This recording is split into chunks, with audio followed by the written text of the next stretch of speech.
Hello. Welcome to Comic Creator Hangout. If you don't know what I do, I'm going to talk to you guys. We're going to talk about some books. Mostly, we're going to talk about my book. We're going to talk about, what is it? Here, it's right here.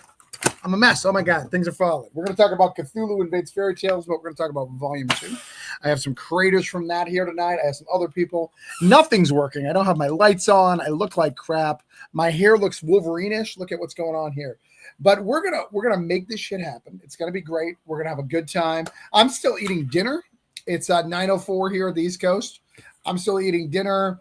Ed's about to make dinner. He's gonna be here in a minute. He'll tell you about what he's gonna cook because that's what we're here for tonight. And I can't get this light on. Oh! I got it. Everything's fine. Now I just need one of my family members to turn on the fan in here. So we'll see how that goes in a minute. All right. So first up. We got some other people back here too. First up, I'm going to do the people I like the most first, and then the people I like the least last, or meaning I don't know them as much as the people in the front. So I like the most. Who I like the most? Oh, damn. See, I want to do someone, but I know that Stoney will break his heart if I don't choose him first. Hi, Stoney. I'm going to choose you first. Thank you. I appreciate that. My anxiety was so high there for a second. I know. You've got some personal stuff going on as well. Like I was like, I can't do it. And then Galliano has to be like second as well because he lives close to me. There you go. Yeah. He lives close to me. I do. I live in your backyard. He lives in my backyard. So he's got to be next. Let's see who I like next. Damn it. See, I have answers here. I like, I guess, Dan the most, I think. Yeah, I'm going to choose Dan. I'm going to choose then Stephen Prince. I'm saving the ladies for last. David, I'm going to guess that's your mic messing up.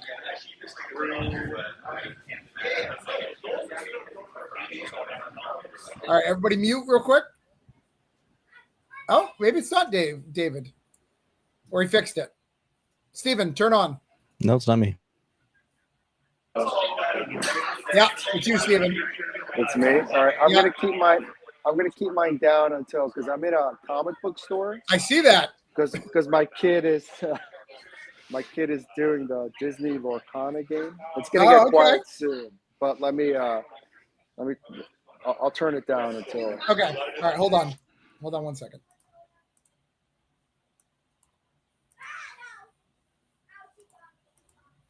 Lori, I let them go because you're my favorite, not them. I'm going to bring them back in a minute. Right.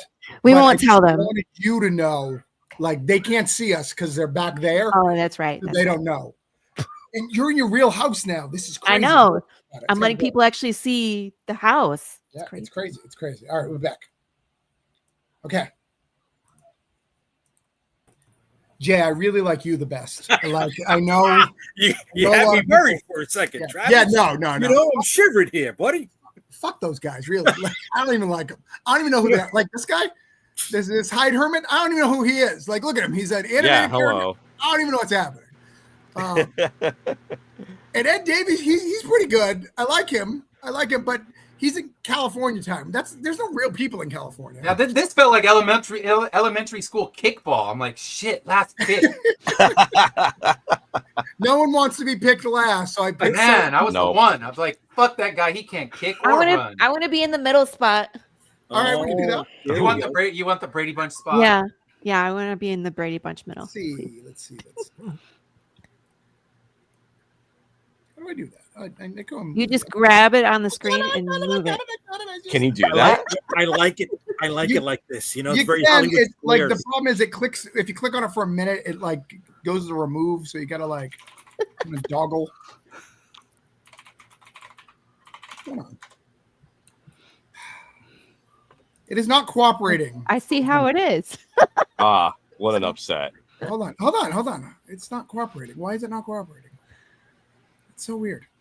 Why can't I move people? I've been able to do this before. Hold on. Maybe if I switch the view, I can move you.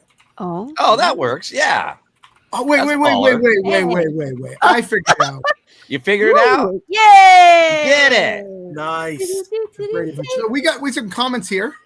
James Burns said, "Good evening, my friends."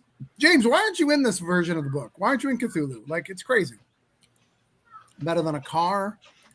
Sean Wood is here. Hey, Sean. We got Brian T. Wolf. Hey, Brian.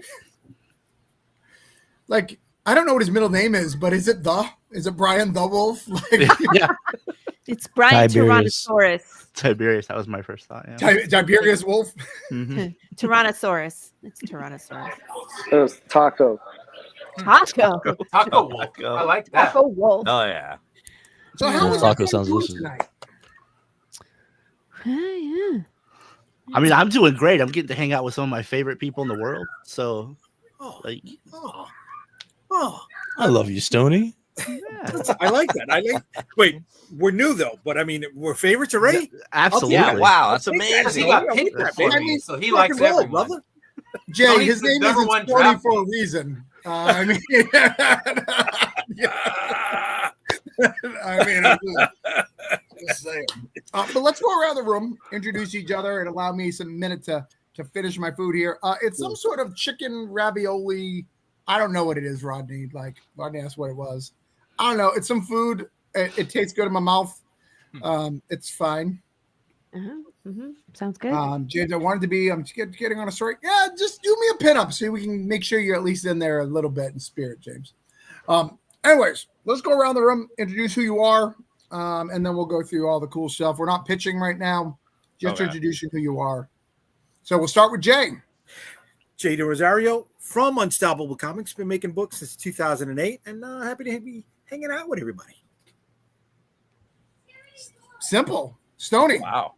I'm Stony Williams. I go by the Bald Bearded Bard across social media. I did Villainous from Mad Cave Studios, and I've been in tons of Cthulhu Invades and Holiday Spirits, and I color as well as write. So, yeah. In the lines and everything. In the lines and everything. It's crazy. Sometimes. I think he's got the fill bucket. He does it, you know. Wait till I find out I'm colorblind. Speaking of people who fix colorblind problems, Dan, how are you? I'm great. Dan Schmidt. I do. I have 2 graphic novels, Worms Crawl In, Worms Crawl Out. Also do some lettering for Ed for Immortal Era, and another book called Frontier Forever by Ben Krieger. And then do some short stories for things like Cthulhu Invades. So hello, everybody.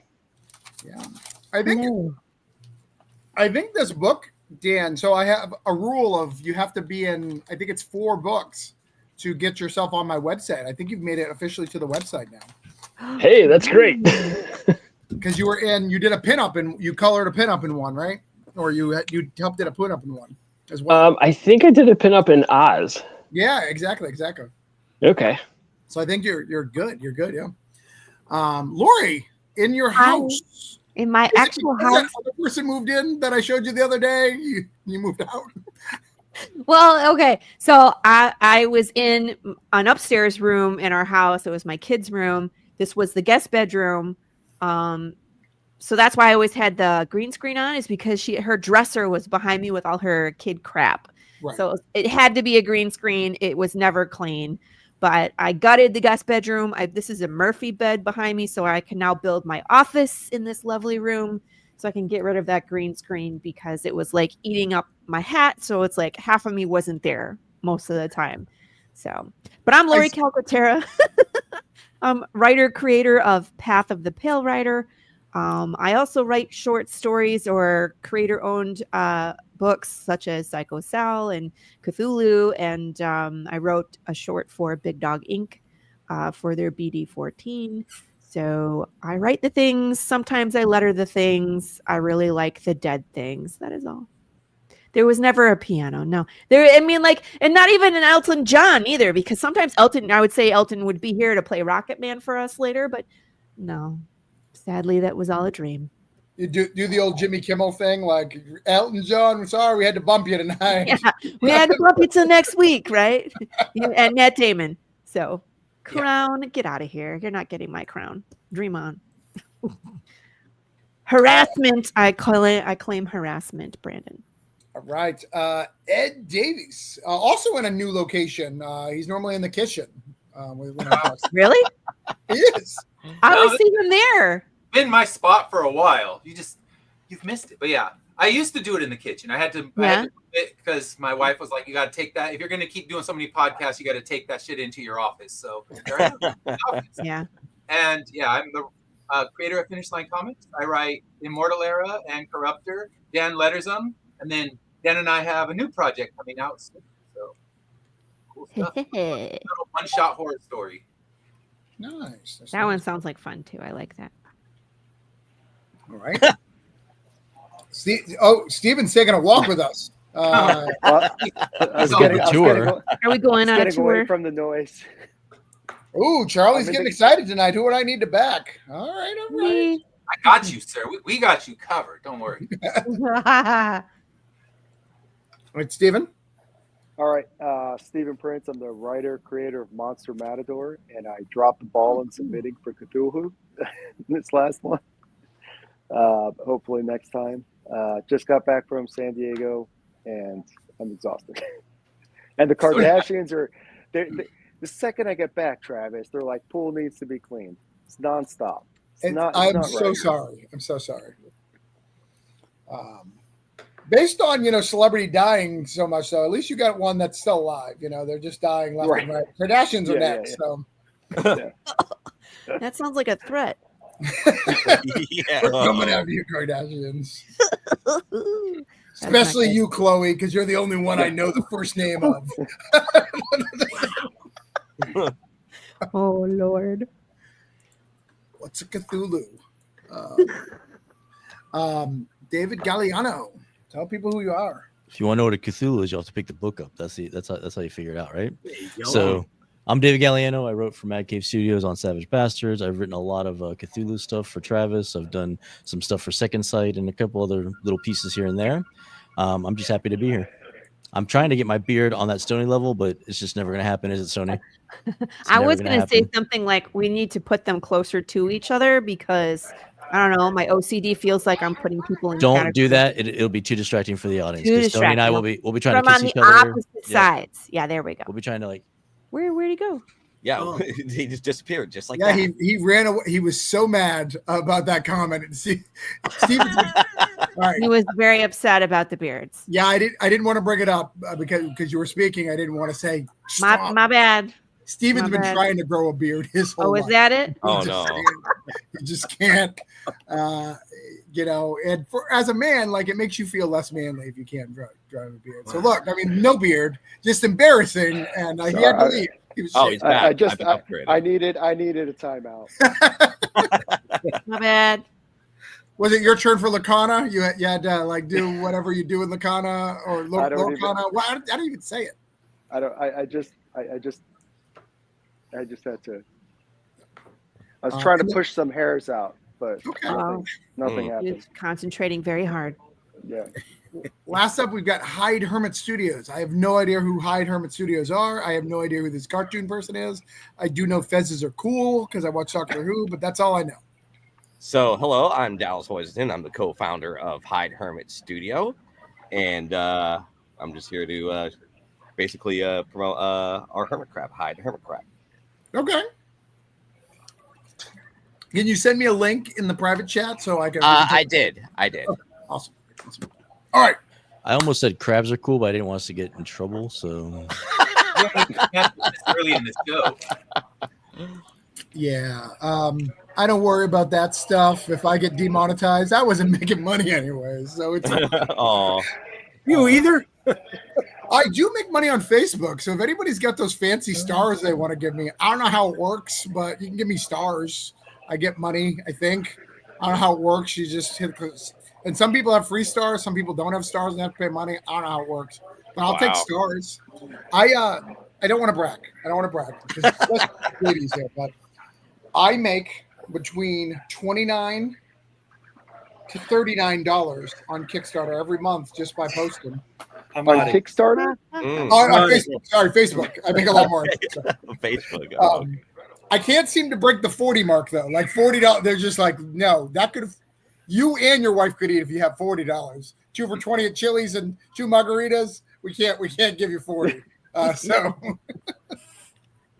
You have to split that margarita. you got to split that margarita.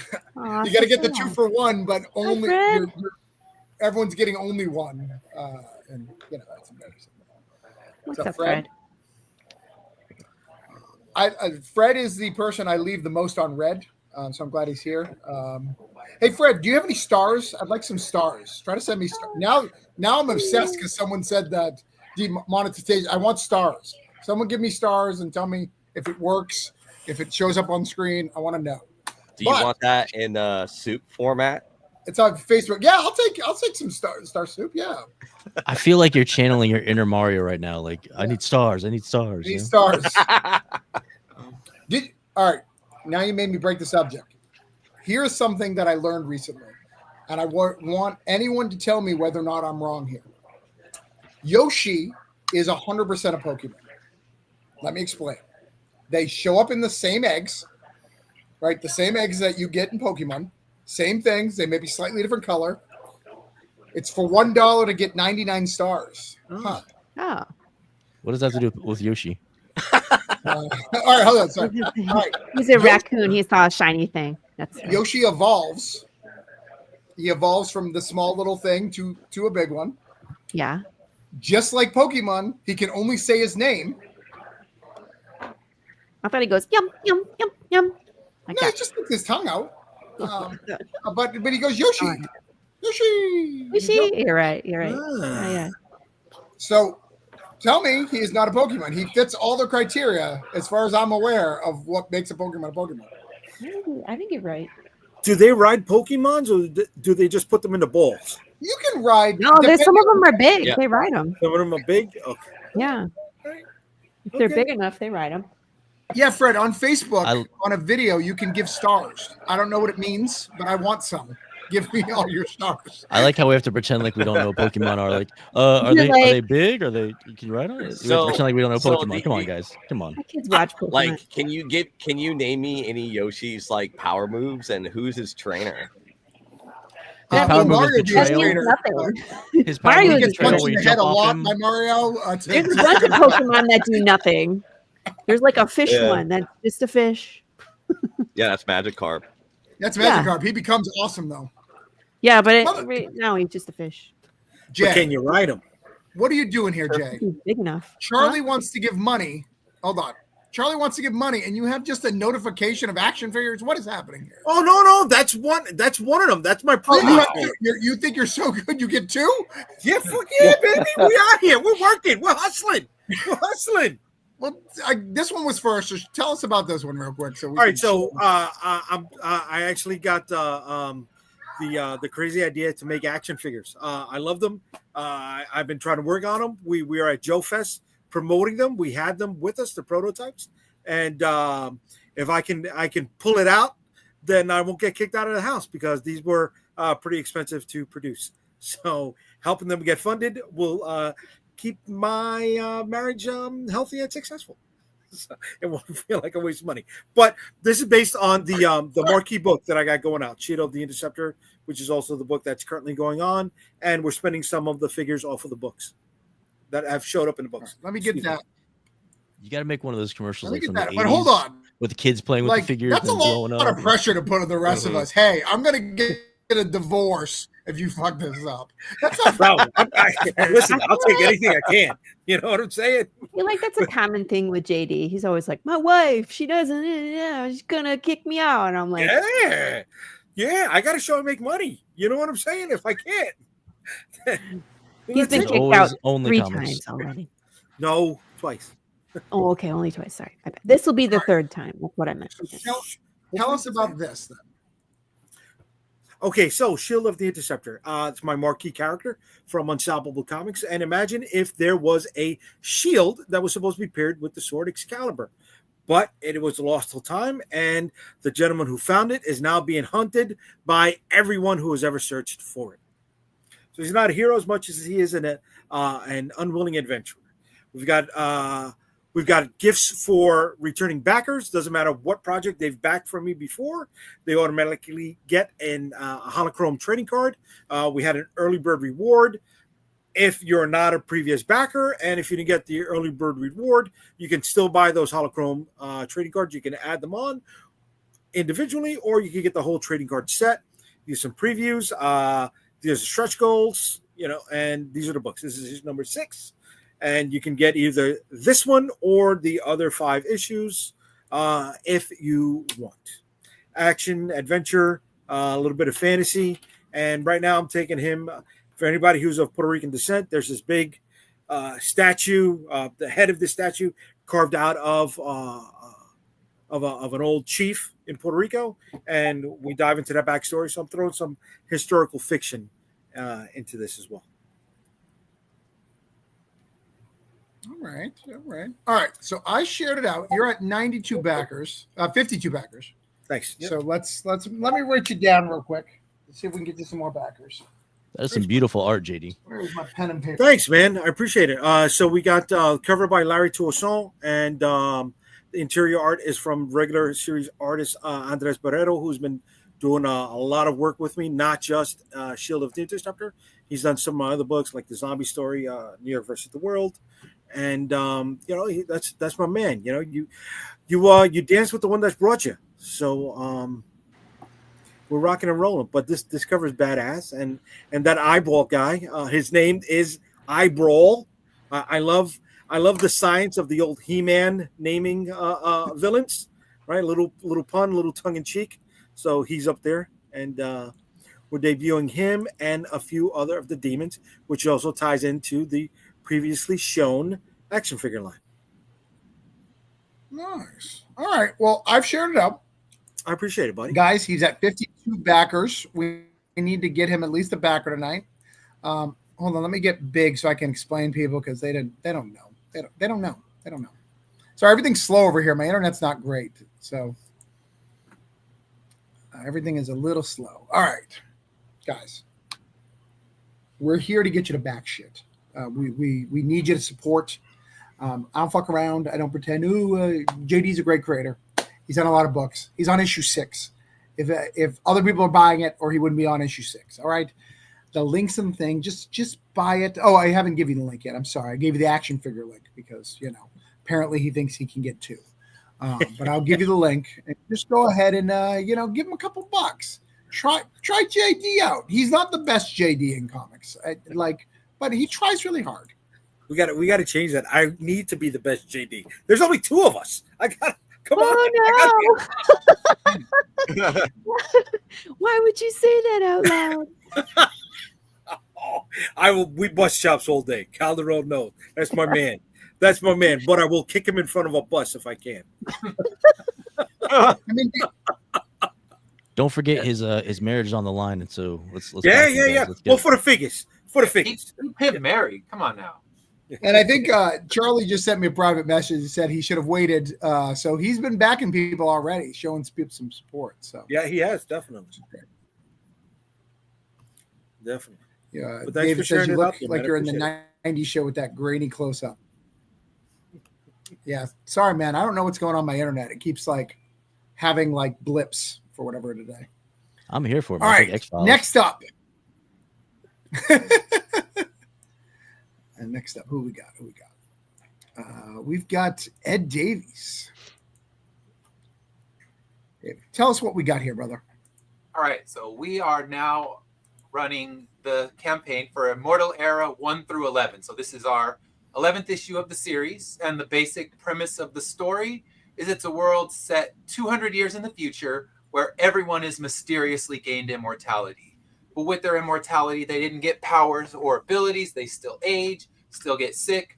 There's a character in the story who's just a decapitated head. And in this world, you're going to live through it and you're going to suffer for a long existence. So this issue puts our heroes in a precarious situation because in the last issue, they tried to break in and find a new relic to bring death back into the world. And they failed. And all of our heroes are captured. So this issue, they're going to try to break free, and this is the penultimate issue of this story arc. So in these next 2 issues, a lot is going to happen, and I said it all along. This is issue 12 is where I blow up the world, and everything falls apart. So it's going to be a lot of fun, and hop in now. We can catch you up digital. We can catch you up physical, whichever way you prefer. And I also have a way if you want to just buy issue 1.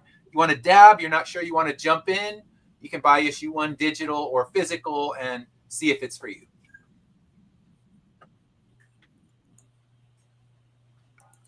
All right. I can dig that. I can dig that. When do you have an end issue? I do. It's going to go 24 issues. That's the ultimate game plan with it. And the ending of the story is already written. I've already written the final line of the every character speaks. And I also put a summary of every single issue. So you say, you know what? I don't want to read it. I just want to start with issue 11. I have summaries of issues 1 through 10 right there for you. So you can read the summaries and then just jump right into issue 11. But yeah, issue 24 is where everything's going to wrap up. 2 more story arcs. So this one is concluding. The art for issue 12 is already complete. So 11 and 12 are ready to go. I'll be doing a volume 2 trade after this one. So I'll be hitting Dan up and we'll be formatting pages and all the fun stuff that we had to do to get volume 1 out. But yeah, he came in and made sure that the hardcover didn't lose a huge chunk of print and dialogue. So yeah, we'll be preparing volume 2, and then there's 2 more after this. But yeah, the ending is written. I know exactly where the story's going to go and the ultimate fate and final line of every single character. So it's been something I've been writing. I started the story. Original notes go back to 1998 when I was in college, and yeah, it's been a work that I have never let go. So now I'm finally getting it out there. Yeah, this is a great book. If anyone hasn't tried it, Ed's done a lot of work world building with this dystopian Earth, this population that can't die, and all the characters and everything. So it's been a great opportunity to work on it and see this story as it grows. It's really fun. Check it out. Ed, I'll never let go, Jack. I'll never let go. It's an inside joke. Titanic is a horror movie. Yeah, that's the conversation we had this week. Yeah, when we did our last Saturday morning show, I launched into my entire theory of why Titanic's actually a horror movie, and I was making it up. I told a friend that, and he was so pissed off at me when he went to go see the movie. He's like, "What the fuck were you talking about? That was a love story. That wasn't a horror movie." I'm like, "No. From these angles, it's actually horror. It's actually a horror movie." And he wasn't buying it. My wife wasn't buying it. But yeah, I kept the theory to myself until, I don't know. I bought it. We launch into mini tirades when I do my Saturday morning show. And that was one of them because we had Lori, Fish, and Sarah, and we're all prone to shiny things and going off on tangents.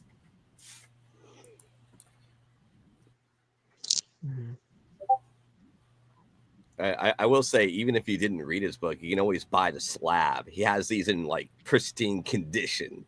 Yeah, I just sold a huge amount of CGC books. I had a nearly $900 pledge for all graded stuff. So, and it's a person I know and trust, which makes it a lot easier. Because when you get those kind of pledges and you don't know the person, if it's a new name, you're like, oh yeah, they're definitely going to cancel that or keep adjusting it until it ends up as a $1 pledge, and then they cancel it at the last minute. But seeing as this one's a name I know and trust, that was a beautiful thing because I was at San Diego. I didn't have time to be focusing on promoting the book. Lori did all of it for me. She was like, I don't want to see this damn thing stuck with $12 left. So Lori was kept at like $11 to fund it, and I was like, someone just needs to like Spartan kick this over the end, please. Yeah. And so I was posting memes and stuff, and I was like, someone do it. And it did. It went. And I was like, great. Now you can focus on the con.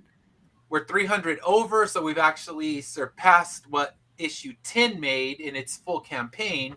And now hoping to keep rising and unlock cool stretch goals because I didn't even plan a $4,000 stretch goal. So I'm like, okay, time to hit Lori up because she is the queen of merch, and we're already brainstorming some cool things we can do for future issues. So I can be as cool as Lori and have cool shit that people want besides books. It aren't plushies because Travis would not go for that. No, I had plushies, he would remove me from the show. But he's like, that's what you got picked last. You've been thinking about plushies. Get out. You gotta do but something Beanie original. Babies. You can do Beanie Babies though. Bring that back. You can. I don't know, Travis. Are Beanie Babies approved, or are they still fall into the realm of plushies and they're henceforth banned. They're bean plushes. So, first off, I'm worried about you, Ed, because you just talked about how relevant the Titanic was.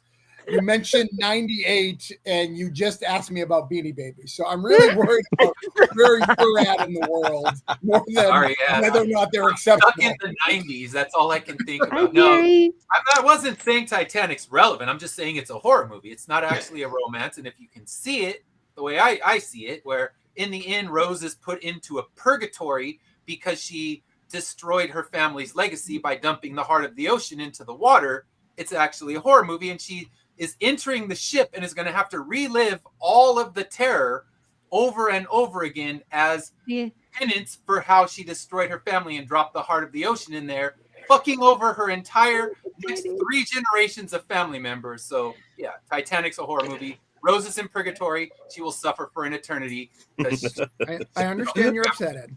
I understand. Yeah, James Cameron then made Ed, have you seen Midsummer? I have not. I need to see that. You have not. Midsummer is a wonderful movie. It's about self-improvement and finding happiness in the world. It's exactly like that's what it is. Hereditary is about growing or shrinking. I don't know. Hereditary is about family. It's about family values. Getting inside someone else's head. Not losing your head. Not losing your head. Let's talk about this. Again, my internet's really bad tonight. I actually was like, hey, can we shut off the PlayStation? They're like, they're watching YouTube. And I was like, oh, damn. It's going to be a bad night. Like, I can't put things off to make it better. So it is what it is. But Lori. Hey, what's up? Hi. Talk about your book. Oh, okay. Hi, I'm Lori. This is Path of the Pale Rider. It is another world where death is broken. But we're not 200 years in the future. We're only 10 years in the future, and it sucks because you can still die. You can still rot, and your brain rots with you in it, just like you have dementia and fast forward. So you could get forgetful or violent or detached. It's a bad place. What do you eat there, right? Because animals, insects, and fish are affected as well. So we are on issue 7. It's a huge reveal in the story. We're in an arc of 12 issues. The first 6 kind of leads up to issue 7, and then everything will change after this issue. Our cowboy, who's been searching for the answer to what broke death, has agreed to break into the undead retirement community. You were scrolling so fast, nobody can even see anything. Wow. There it is. That's the whole thing. It's done. It's over. I'll start at the beginning and slow. Anywho, you don't want to miss this issue. People are going to be talking about the wild and crazy things in this issue. I blow it all up in this issue. I don't wait. I just blow it up now. It's a big deal. But we got cool stuff on the campaign. We got lots of really cool variant covers. We have squishy add-ons. We have wooden covers. I added an upgrade to any cover where you can have a scratch and sniff cover. We have secret rewards. What else do we got, Ed? I mean, I got the typical like t-shirts. Oh, we got hot sauce. Wait, can you explain the scratch and sniff cover? Yes. Path of the Pale Rider. Yeah. Thank you. I was about to ask the same thing. I appreciate it. It's not stinky. I discovered that I found a place that does scratch and sniff stickers. And so last campaign, we broke a stretch goal where I sent everybody 3 scratch and sniff stickers, which was super fun. But I want to do a scratch and sniff cover. So any cover that you pick, you can add on. It's $2, and it's just a transparent sticker with the scent attached to it. So I can add the scent to any cover. The scent is called Cowboy. It's really quite pleasant. It's citrus, bergamot, sea salt, and amber wood. So it just kind of reminds you of being out west. I know people are like, I don't trust you with your zombie comic book scratch and sniff. That sounds like a bad idea, but it's really not. I was kind of hoping for decay. We tried doing that last campaign. We had a zombie flesh one, and I picked the scent of durian. and it wasn't stinky. I sent to everybody, and so either Aw. myself and my entire fandom, like, we're warped and we like durian and stinky, or it just wasn't stinky enough. Like, it was, I think it was disappointing. We had like a barbecue scented one and a beer scented one, and the barbecue one was gross. But the beer and the durian were actually quite pleasant. So here's the hot sauces I'm known for. I make them all myself. So if you wanted to add something tasty, my fans are foodies. And so my stretch goals and hot sauce, I mean, I put edible stuff on there. But you have to stock up because you can't buy the hot sauce from my website. So we are just about to break another stretch goal here where we're building a poker deck. I need 4 backers to flip over that next poker card. So help me. We're so close. We got lots of really cool stretches coming. The slice and dice where I dress up as Pikachu and smash watermelons with whatever weapon you choose. I've got magnets and art, but I got coffee that I roast, and I will send you all zombies so you can wake up because you feel like you're dead. And did I mention that we have some collaboration between Ed and myself? Since we both write a story where death is broken, we thought it would make sense that our readers would like each other's stories, and you get a double-sided metal card if you back physical for both Ed and myself. So go check it out, man. I got lots of stuff. It's a big page, so just go explore it. And please, of course, my art team, Gilbert Perez on pencils and inks, and Matt Chambers on colors. My editor is Rachel Bullock. I would not be here without those 3. And yes, no AI, no fat bears. I did not give my consent to be on that page. That's I was like, is anybody feeling attacked right now?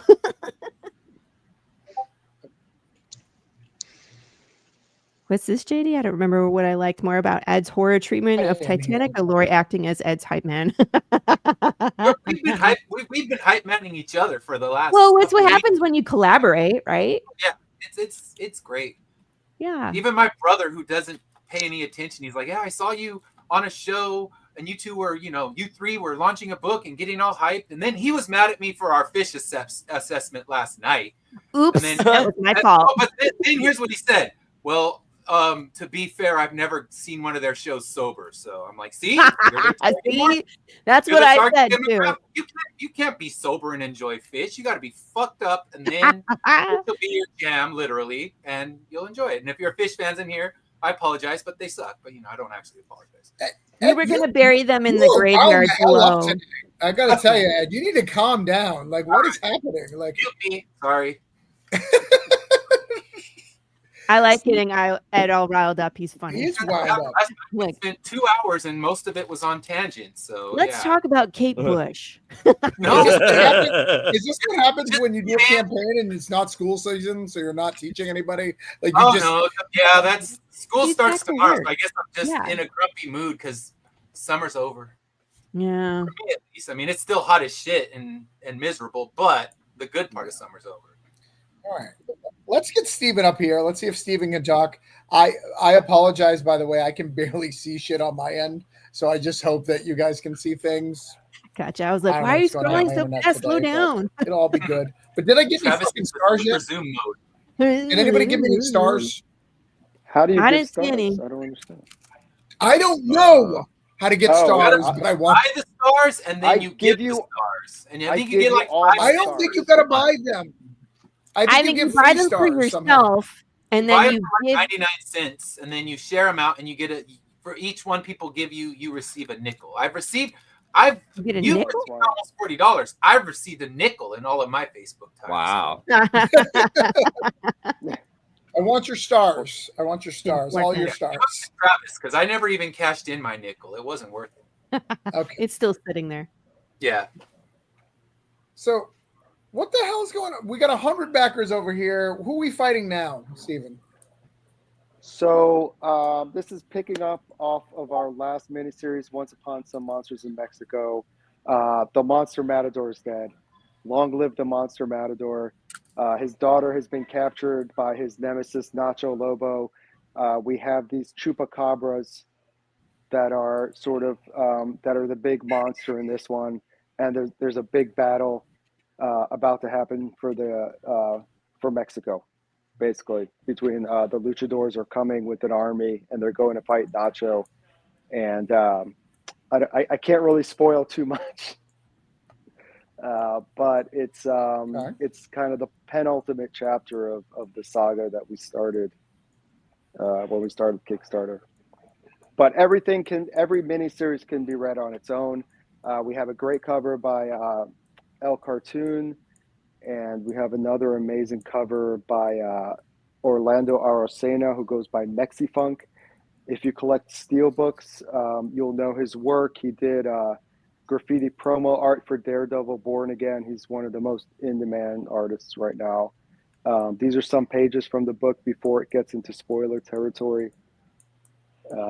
This is from previous books: Tango the Matadors, Afropocalypse, a Ladrone cover from Once Upon Some Monsters. We also have a spin-off with luchadors called Monstradors. And as you scroll down, this is the cover by Mexifunk. Okay. So it's a matador that fights kaiju, and if that doesn't warm your heart, I guess you're empty inside. But what can I say? Well, and I think what's most important is that Stephen Prince here is a slave to the Kardashians. That's right. I cleaned that. And if you've ever watched the Kardashians, nobody wants that for anyone. And the only way to break him free is to have successful campaigns on Kickstarter, because it's the only way. He only gets to squirrel away like $10, $15 at a time, but he's going to be able to leave the Kardashians one day and be like, look, I'm taking a day off. I'm not cleaning your butt cracks and pools. That's right. I'm going to Florida, baby. Right. And they've got big butts, so it takes a long time to clean those cracks. Yeah, it's long. I'm gonna. My dream is to clean Travis's pool. I don't have a pool. So sorry. If you really need. I know. But if you sell enough comics, you'll have a pool, and then I can come clean your pool. I live by the ocean. Why would I need a pool? Ocean's better than pools. The ocean is the pool of the world, Travis. I'll clean the ocean. Clean the ocean. Ocean scares me. All right. See, now sponsoring Stephen Prince is also philanthropy. That's really nice. Wow. Yeah. I'm gonna save the world one pool at a time. Stephen? Is this true? I haven't backed it yet. You haven't really? No, I thought it appears I have not. I gotta fix that. Uh-oh. There was a David Travis went away. Fact. Was it not you? I don't know. Yeah, sorry, I was trying to share to my You didn't. Facebook. Wow. But let's share this out. You're at 100 backers, trying to get you to 101. I don't know. I'm just saying I back you day one, Travis. You know. Ouch. Fred says stars cost money. My money is tied up in hot sauce and comics at the moment. I invited Fred out to wrestling one time, and like now he doesn't even respect me anymore. Once you watch Sweaty Wet Men with me, you're just like, you lose a little respect, and I get it. It still makes me sad, you know.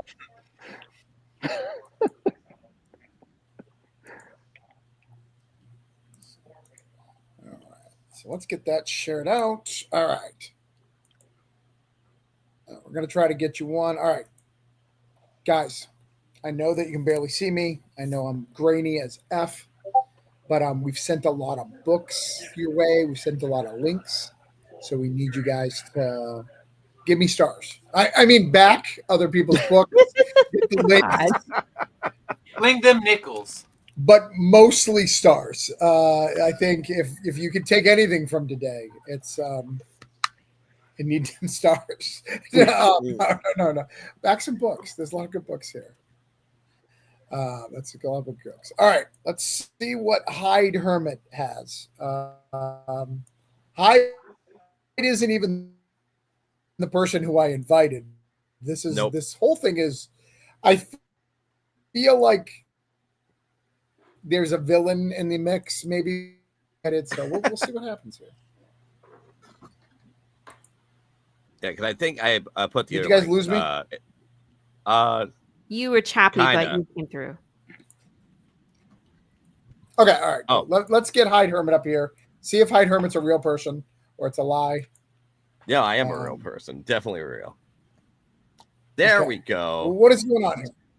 All right, so this is our children's book that my wife and I, Connie, did and stuff like that, called Hyde the Hermit Crab, and it's basically designed to teach people how to be confident in their artwork because a lot of people suffer from imposter syndromes, and so the age range usually goes from like 5 to like 8 and stuff like that is the case for that one. So not only does it have a teachable story to it, but there's also little comics about our little IP, about like coconut dragons, a lot of fun little small activities in there as well.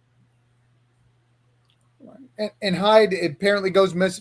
Hyde is Hyde the Hermit Crab, and then there's Hyde Mystery Friends. There's that where that's the second book. So the first book is like the original that you see there, where this one is our new.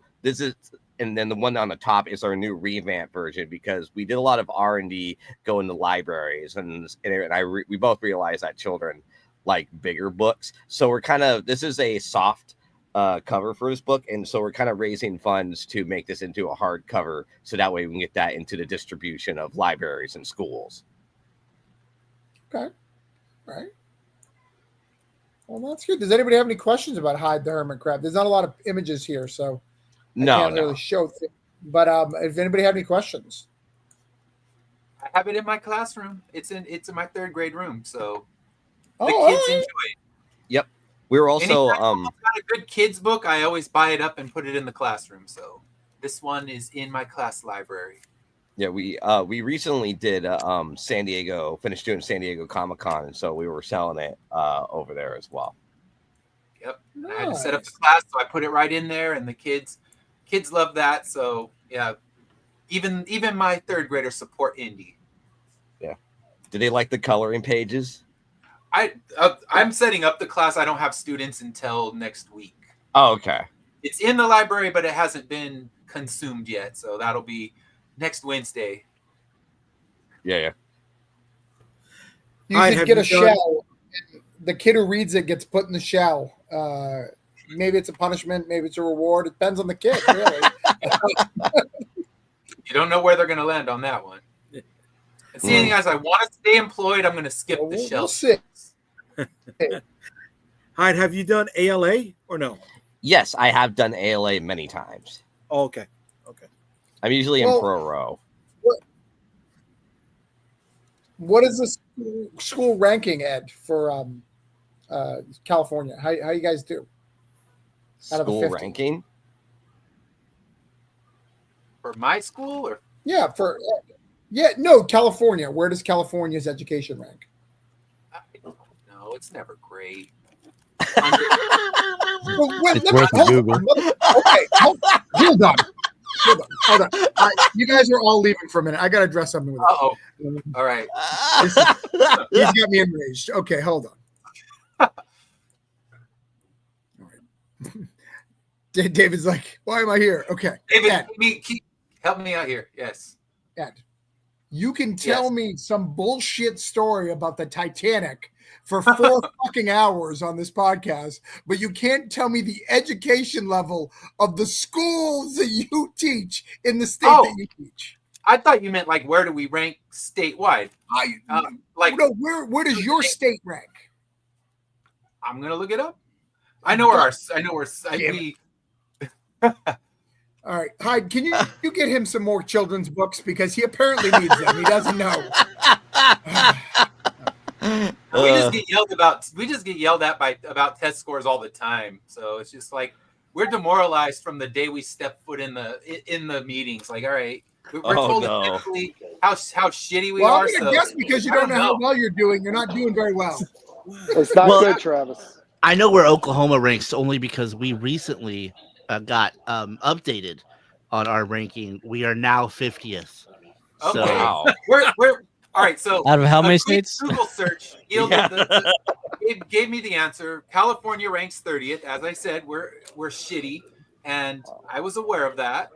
And I just didn't know how shitty. Obviously, not the most shitty. We know that honor goes somewhere else. But that apparently goes to Oklahoma. Oklahoma wins. I'm gonna try to Trav. move us up to 29. That's my goal. I'm gonna Trav, bust leave my Ed ass this alone. year and You know how move the us up to Florida. number 29. You know how Florida's education system is. Leave it alone. Like we're probably like at least 49. Let me see where Florida is. David, I look, can got you look this Google. I up? can I need do to know things. now because I can't. I can't. Actually, let's see. anybody can look up the Florida education. Apparently, like it's not something David specifically. It's Right, anyone, so anyone can Google that. That's not. Florida's ranked as the top state in the nation for higher education. And What? yeah, That is not possible. It What? shows it as one of the top 6 for the. Yeah, but they Where don't does it include Brevard in that though, right? Well, Brevard County's I not part mean, of that. it's I mean, 10th only 10th in the low-ranking nation for citizens would K-12. say that. Public So schools now I rank gotta in can't the be state. possible. Florida. I gotta elevate my school above. Ooh. I can only control one classroom at a time, but I'm here. Like shit, Florida's beating our ass, and that's not cool. That can't. Okay, and I apologize to anybody who lives in Florida. When I moved here from New Hampshire, I had to adjust to the stupidity of the surrounding people. It was really rough coming from New Hampshire. Like when I went to college, I thought I was a fucking genius because of the people I was surrounded with. And I apologize again.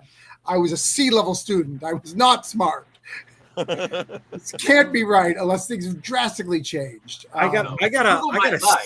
We can't trust the AI overview, and that's all I read. So it's No, hard but to I got a second Travis here. My niece and nephew moved to Jacksonville 2 years ago, right? And they were struggling here in New York. They got skipped a grade within 2 months of moving to Florida. What? Yeah. What? That can't be right. Is it the water? What the fuck happened? There's something magic. It's a little bit of the water. But we just got Ron DeSantis just made it National Hulk Hogan Day, and the flags are at half mast. Okay, like we're not okay people here. That's not legit, right? That's a joke, right? That is 100% legit. Tomorrow is Hulk Hogan Day, and our flags are at half mast. And I will be celebrating Roddy Piper Day. Wait. If tomorrow's going to be Hulk Hogan Day, would next day be Macho Man Randy Savage as well? He's been celebrated I don't already. know. I did a Macho how Man far Day. it goes. Yeah. Are they going to play Hulk Hogan Rock and Wrestling on Cartoon Network all day tomorrow? Oh my god! I think everybody in Florida is just gonna get one little Hulkamania like pill, like vitamin in the mail. Oh my god! We have taken the money that Hulk's wife and his children has not spent, and everyone gets a vitamin and a prayer. Only one vitamin, and if there's more than 4 kids in your house, they have to split one. Yeah, they're adult vitamins. No, they're Flintstone vitamins. I mean, come on. We need some proper like WWF old school vitamins. They have to exist. They had to have made them in the 80s. No, only the ice creams. Only the ice creams were made. Ice cream, yeah, like eat your junkyard dog vitamin and Captain Lou Albano vitamin. They're all made out of chalk. It doesn't matter. Yeah. What I love about this is even with my mocking earlier, Ed still is in the 90s. He's in the 80s now. He's regressing from the 90s to the 80s as we go. There's a lot of Don't push him any farther. Dark. Ed hates the What happens when 70s. you pick me last? I come out with a vengeance. You know, you can't do that to me. It was flashbacks to the 90s when I was always picked last. So, you got in my head. Even though Corey was too good to be on time, we will let him go before Cthulhu because apparently he's more important. This is true. I don't like to argue things like that. When you're right, you're right. I didn't.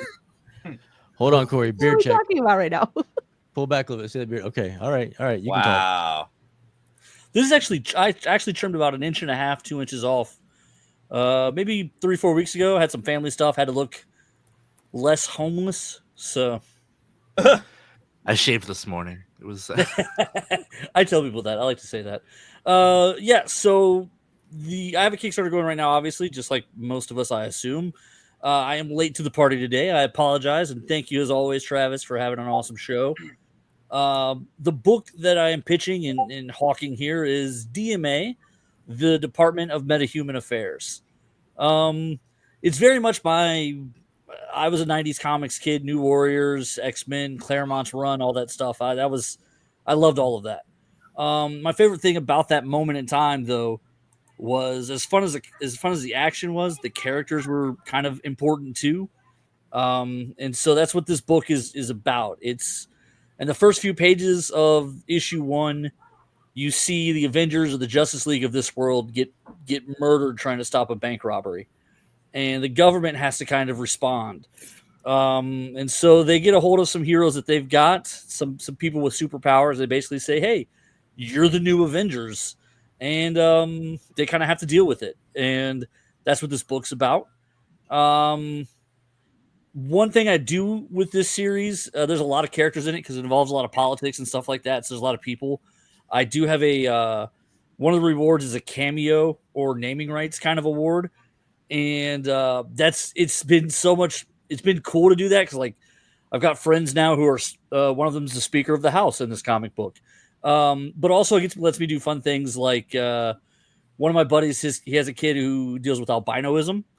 And so in the backup story in issue 2, I introduce his son, but we give him superpowers. And so I've got an albino superpowered kid run around in the background of this series. And that's kind of a thing to let people be seen and let people kind of do stuff other than just, it's a cool way to dedicate something to somebody. I got a buddy who both of his kids are now named characters in the series. So that's just something I like to do with that. Also, I'm terrible at naming people. So that helps me a lot. But in a nutshell, that's DMA. It's about these characters who, yes, they have superpowers, but it's really more about how they're not probably cut out to do this, and they're kind of having to deal with that.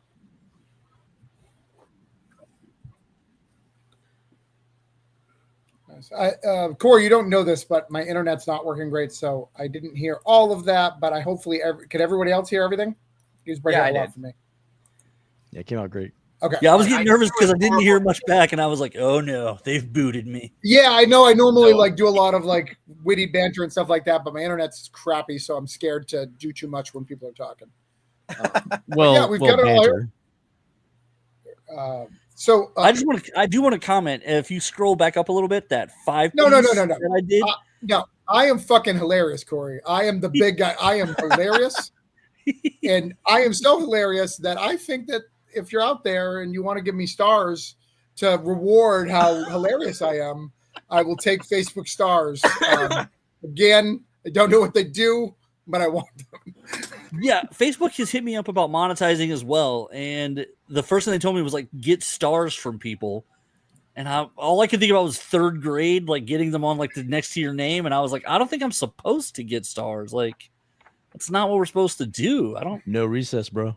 Yeah, you get in trouble with the little. Yeah, I didn't. I'm taking your recess away. It's over. Oh no.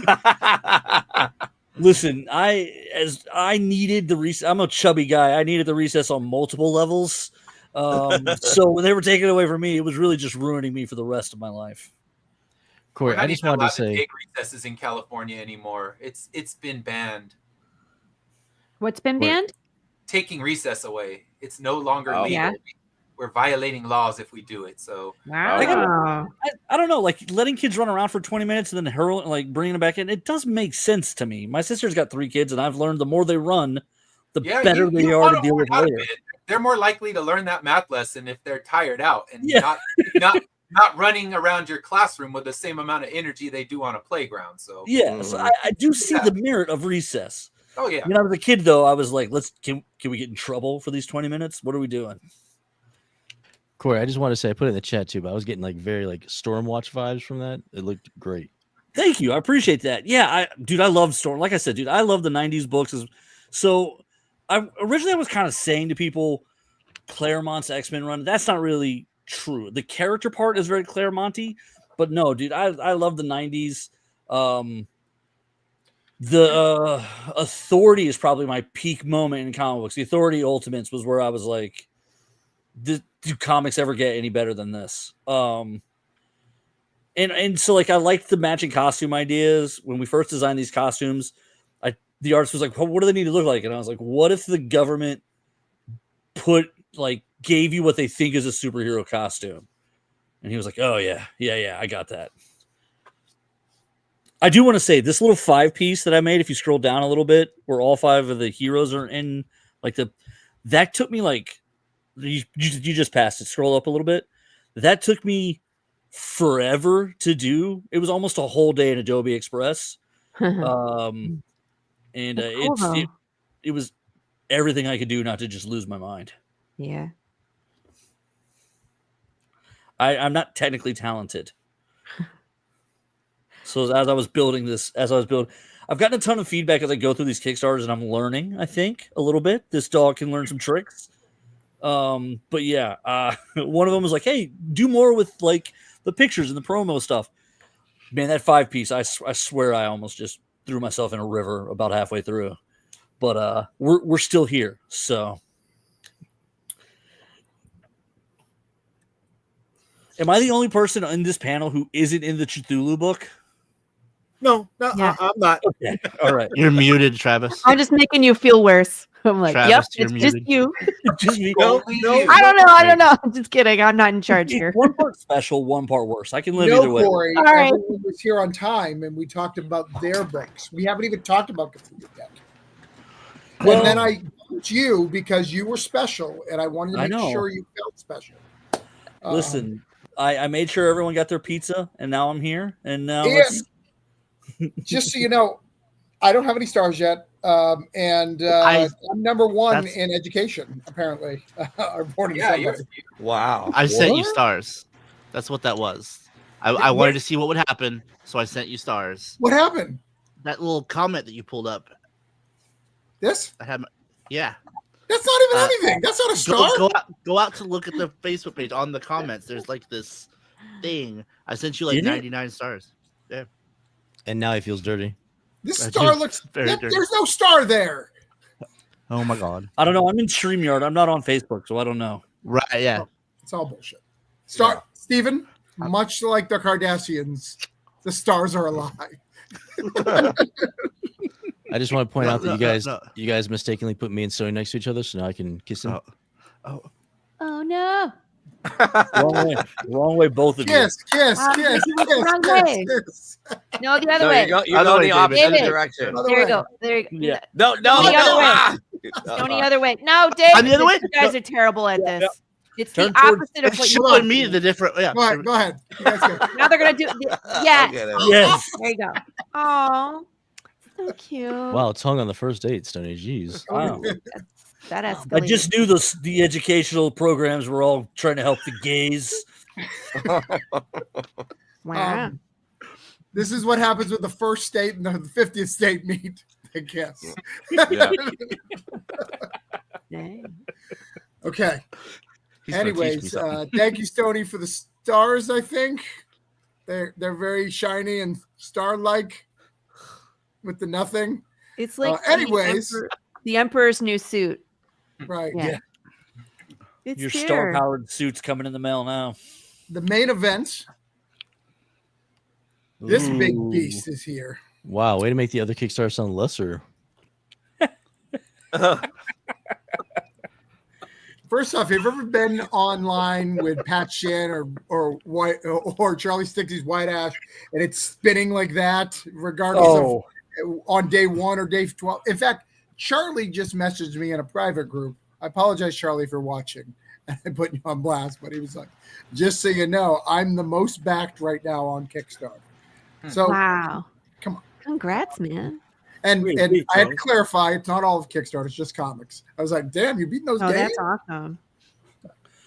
But you know, you're right. Like those guys, they blow up on day one, and it is like, like I'm confident I'll hit my 2,000. I know it'll take the full time to get there. But we're live with this.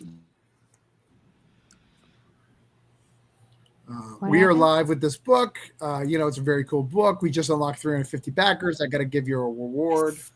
Cthulhu Invades Fairy Tales Volume 2. That's right. Cthulhu Invades Fairy Tales is back. Hold on. I'm going to be big for a minute. We made this version. Look at this. It's all pretty.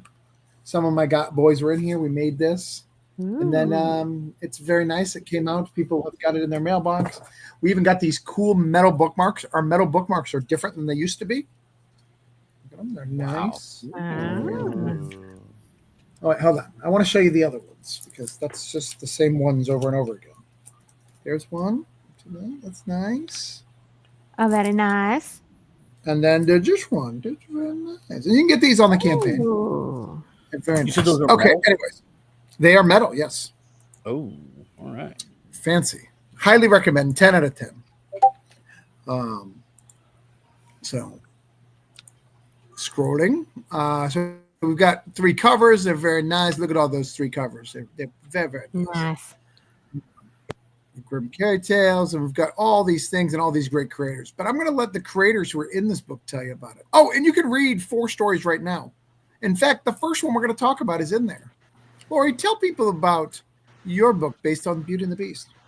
Yes. So Travis was like, hey, do you want to write for Cthulhu? And I was like, absolutely.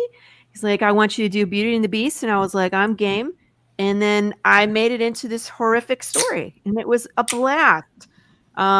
It's not your typical Beauty and the Beast story. We kind of have similar characters, but it is there's a twist to it at the end for sure. But this takes place in Salem, Massachusetts, and you got to see what's under that cloak because it's a hot mess.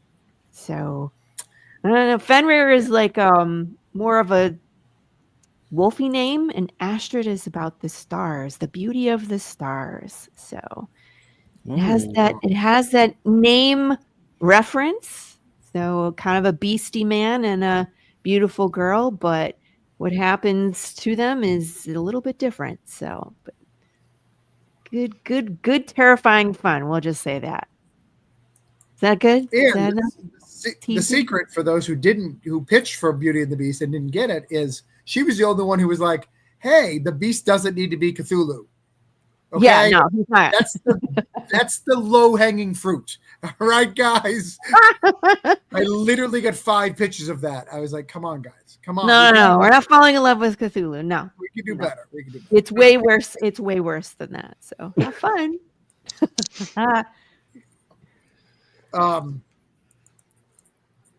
And you can read that one now, like we said. You know, you can give us a try. Yeah, We'll give you a free sample.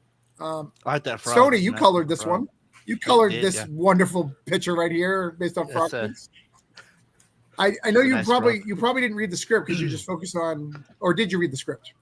You didn't send me one. No, I had no idea what happened. Sony, did you read this? Okay. Well, you colored it though. I did, yeah. Mm-hmm.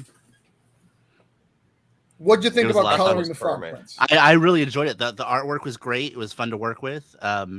The story. I didn't even need the script because the artwork was so good. I could tell what was happening, and I absolutely loved it. I had a blast coloring it. Especially that last page was a lot of fun. Yeah. So in this story, I'll give you a little bit. The frog has been trying to kiss the princess for 5 years, and then all of a sudden the princess is like, "Yeah, I want to kiss you today," and then the frog's like, "Yo, what up with that?" And then we go from there. Dan, can you tell us about Sleeping Beauty? Oh, yeah. So this is Sleeping Beauty, and it's a mashup with the Lovecraft story Color Out of Space. So, of course, Sleeping Beauty, there's a family, a king and a queen. They have a daughter. Everybody's all happy. They have a celebration. But they leave out somebody on the guest list who becomes very upset. And normally in the story, they put her to sleep. But in this one, a thing from space, meteor from space, lands in the courtyard of the castle, and that's how the whole sleeping myth comes across. And then we have the 2 main characters are the prince and his ward, and they go on this quest to find the Sleeping Beauty, and then cosmic horror happens. As it does. And then next up, we got Jack and the Beanstalk. Guess what? At the top of the beanstalk is probably Cthulhu. But you'll have to read it to see how big Cthulhu is and what about it. And Ed, tell us about your story. All right, so mine is called The Dunwich Touch, and I put together the Dunwich Horror and the Midas Touch, where in the story, when you read the Dunwich Horror, you have Elmer Fry, who is losing his factory. That's all it's barely mentioned in the book, but I thought, okay, he's lost his factory. He wants to do something to save it. So he goes and visits Wilbur Whately, and Wilbur basically tells him, I have you covered. You can go and, you know, your financial woes will be solved. And what we get is he gets the golden touch, but everything he turns to gold starts to bring back Wilbur's brother, and chaos ensues. Okay. And one of the things, Ed, can you talk about just for a minute? Because one of the things that I love about you is you hire an outside editor to because you want to do this right, which I really have a lot of respect for. And 100% we can get that editor into part of the stuff. We just haven't done it yet, but we will. Okay, perfect. Yeah, I bring in an editor. The editor I bring in, he's normally my assistant editor on Immortal Era because he is a punctuation master. He makes sure that there's not a comma out of place, that everything is going to be pristine. So if you hate the book, it's not going to be because of its grammar and punctuation. You can hate it for its story, but not for its sloppiness. And he is also an expert on all things H.P. Lovecraft. So I talk to him, and I want to make sure that my stories are true to the spirit of Lovecraft and also never breaking any of the rules of the universe. So I bring him in, and he really helps guide the stories along. And it was actually the first two, he really had to guide me and tell me, okay, I told him what stories were available. He said, here's the Lovecraft that you need to read so that you can create a story that might go one way or the other. And by the third story, I did it without him, and he said, you finally figured out Lovecraft. So it took me a while. I got hired and had to do my deep dive because before this anthology, I hadn't read any Lovecraft, but now I'm well versed. So I won't embarrass myself. Yeah, have them send me a message because I love that story. I think it's really good, and I'll give him a reward and let him in because I think it's nice that you spent the extra effort, that you cared enough about it. So next up here, we've got who we got here? Oh, sorry. We got Luke Henderson, and he does Tom Thumb.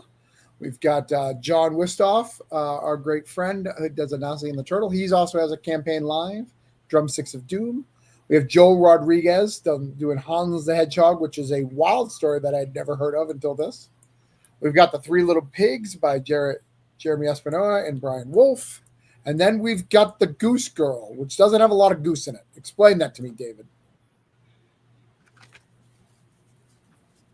So yeah, I'd never even heard of The Goose Girl before, and it's a wacky, crazy story. So being able to translate that into something in the Cthulhu universe was not that big of a stretch. I worked with the great Dan Schmidt on this, and we used the King in Yellow as our Cthulhu baddie, as it were. And I mean, by the end of it, it's all a question of, did this actually happen, or is the character losing their mind as the story goes on? So we used a lot of color theory, and Dan got some great inspiration from some beautiful classic art pieces, and I think you're going to enjoy the story. I think it's a lot of fun.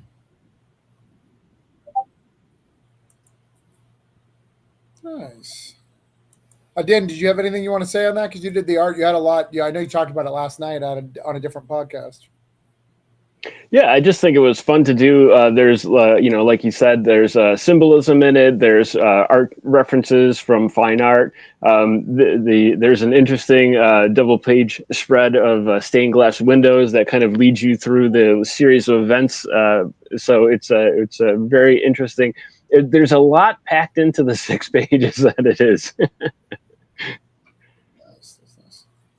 And then we are all Blastor in this book. That we've got Walter Osley finally doing full art in our book.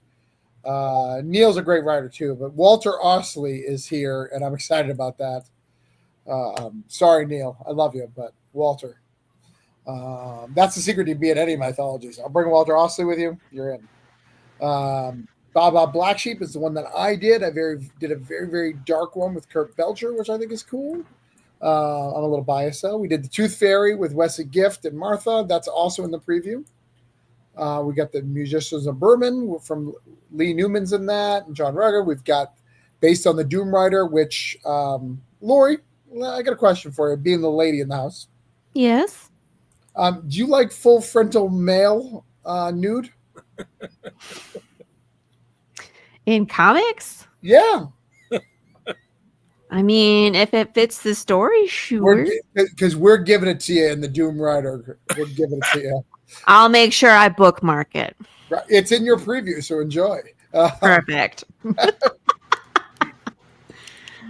We've got Matt Harding, and at the end, Matt Harding, if you don't know, is rising in the ranks. He's done a little bit of DC, doing all sorts of really cool stuff. He is a great talent. We got the mouse, the bird, and the sausage, because we wouldn't be Lovecraft without a mech. So we finally have our first mouse with a mech. And then we've got Stony coming back with Ben. They're trying to do every Cthulhu. So what do we got here, Stony? We chose the red shoes for our fairy tale. It was already a very dark and crazy story to begin with, so injecting some Lovecraft in there wasn't too far of a stretch, like David said about his. Ben came back for the art, and he's my guy. I love him. He's great to work with, and we've got some great chemistry. He always makes me look good. So yeah, it's up being a very dark story, and we had a lot of fun with it. So nice. And then we've got another Doom. This is a different one. This is Doom Prince. The other one is the Doom King, I think. So this one's by Joss Wilson, Ringo nominated creator, and William Mujo.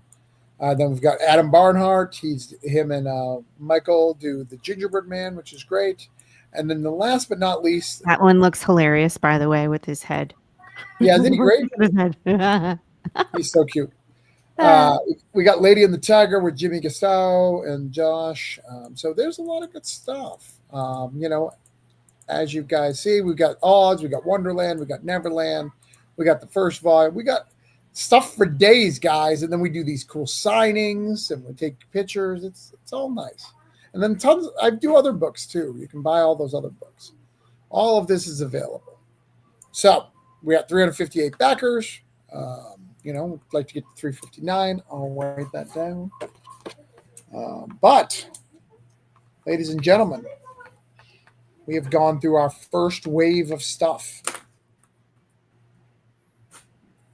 So we'll have to check on everybody's campaigns. We have actually somebody else who wants to come in as well. Do you still need to go, Ed, because it's time to feed your kids dinner? Yeah, it is dinner time. I must. You are on mute. Tacos. Oh, am I? Huh. No, we hear you. No, we can hear you. Yeah, I can hear him. All right, then it's your wonky internet once again.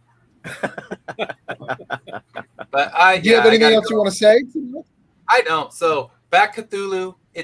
There are so many good stories. It's a lot of fun working in this world. Back Immortal Era and Path of the Pale Rider. Get cool stuff. And yeah, thank you for having me on. I appreciate being here. What about JD's book? Why not back JD's book? Back them all, because they're all good. What about Monster Matador? I said back them all. Every single one. Yeah, you said all. Back them all. I know I will, because I'm a sucker. This show's very expensive. Say it by name. What? Oh, Ed's back in the good. All right, I don't need to say it because I'll back it. So it'll be the satisfaction of seeing my name, because anytime I come on this show, I have to back everyone because I know they make good shit. Travis wouldn't have them on if they didn't. So therefore, you'll be getting my money. This is true. All right. Well, I'll talk to you later, man. Have a great night. Bye, Ed. Later. Take care, Ed. Bye. All right. And Steven, you're going to say goodbye. We're going to have to get you out because hold on, my internet's going crazy. As you see circles. And Ed's still here. Oh, no. Okay. I'm going to go to the quiet part. You have to go to the quiet corner. Yeah. I didn't realize that Steven lived in the comic book shop. I did. It's good. It's a good place to live. I mean, yeah. Steven, do they sell your comic at the store? Yeah. Nice. What's the name of the store? The Comic Bug. Oh, I knew it. Oh, Comic Bug. I love Comic Bug. Comic Bug. Yeah. That sounds great. Yeah. So where's that at? Manhattan Beach, California. Okay. Oh, right on. Yep. Nice.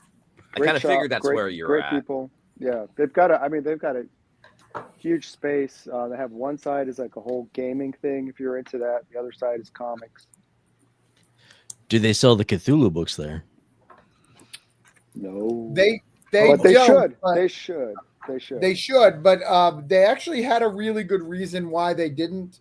They really want to make sure that they have local people a part of, like they have. They actually sent me a really nice email about it because Don Wynn tried to get us in there. Yeah. So it was not Oh. anything offensive. They just they No, were yeah, actually really yeah. really good, and they're very supportive of in the community. They've run events and stuff like that for it. Yep, absolutely. Got Scott Lawson here. And, we'll talk to you yeah. in just a minute, Scott.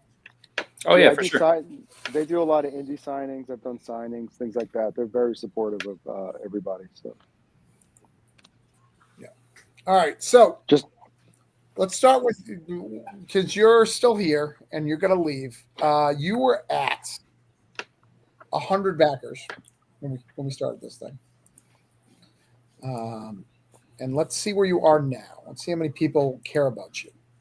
How many people care about you? Let's see.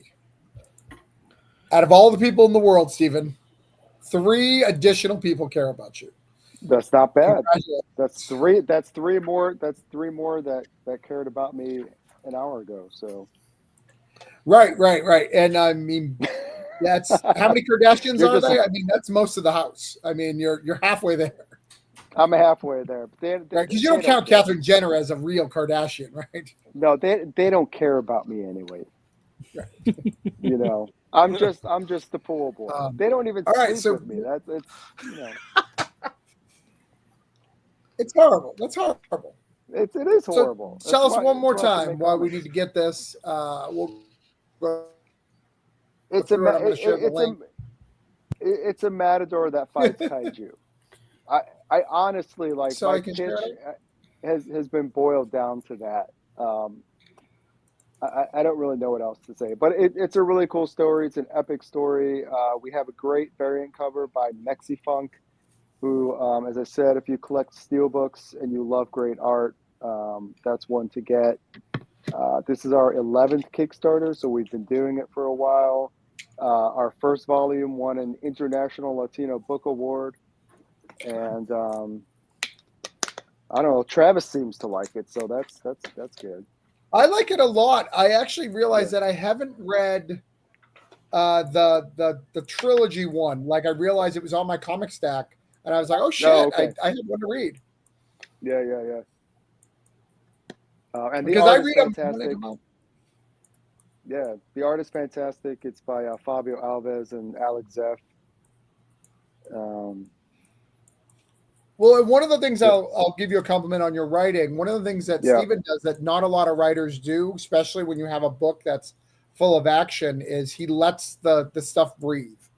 So he gives you some pages of character development and stuff like that instead of rushing right into the combat everything. And I think the book is better for it. And I think that's a strength of you as a writer. So Thank you. not to toot your horn. No, I need it. Toot And I don't away. know if you know this, Stephen. So there was a comic book that I wrote a story for that the guy literally took the money and ran. But it was a kaiju it story. doesn't And I have a surprise full me. kaiju story. I have a full kaiju Yeah. story. If you ever want to take a look at it, you want it as a backup for something, let me know. Yeah. You're more than welcome to let's have do it. Let's do it. You know, We it's can put it a in- full. Put in the Maybe next we trade or can whatever. Yeah, we can adapt it into the world and do that. I'm down with that. Yeah, no, I'll remind me, like send me a message tomorrow and I'll send you I will. the whole thing. It's fully done. The art is amazing. I'd love to have people get it and see it. All right, cool. So Yeah, let's do it. We'll talk. I'll shoot you a message. is this a message to you, Toot? Is this something said- between you? Said toot your own horn. It might be. Toot your You own said, horn. you said you were tooting his horn. Okay. Toot. But Stephen, you can go now. We've got you. We've got you money. We are no good to you. No, you and don't forget to back Cthulhu All right. and everybody else here. Thank you. Go drop that Mickey Mouse combo in Good night, Lacana. everybody. Bye. All right. I want to go to regular streams. There you go. Thank you. Sorry. So my internet's bad tonight, Scott, just so you're aware.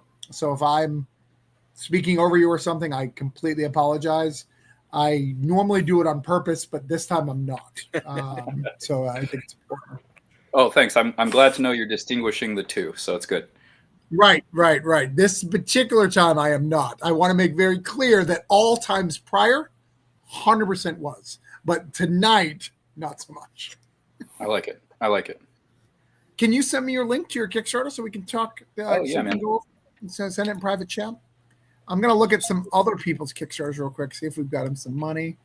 DMA needs some money. Corey, he's only got one back. He's at 20. I'd like to get him to 500 at least. That gives him, a quarter of the way there. Let's see if we can help him out. Once we got here. That'd be cool to be. Pale Rider was. Pale Rider was at 96. Let's see if it's moved any. 91. 97. 97. Yeah, we got one. She's trying to get to 100 though for the next stretch goal. So let's try to get some more over there. And I'll share these on the screens in a little bit. Immortal Era was at 82 and it's at 83. So we can get rid of that one. That one's taken care of. But again, he needs more money. Immortal Era. All right. Let's get some of these, clear these up. And then Shield was at 52. Let's shake it up, see if we've got any more for Shield of the Interceptor. All right. Went up one. 53. All right, he's got some, but he needs some more stuff too. Take something. So I've got everybody what I promised them, but let's see if we can do better.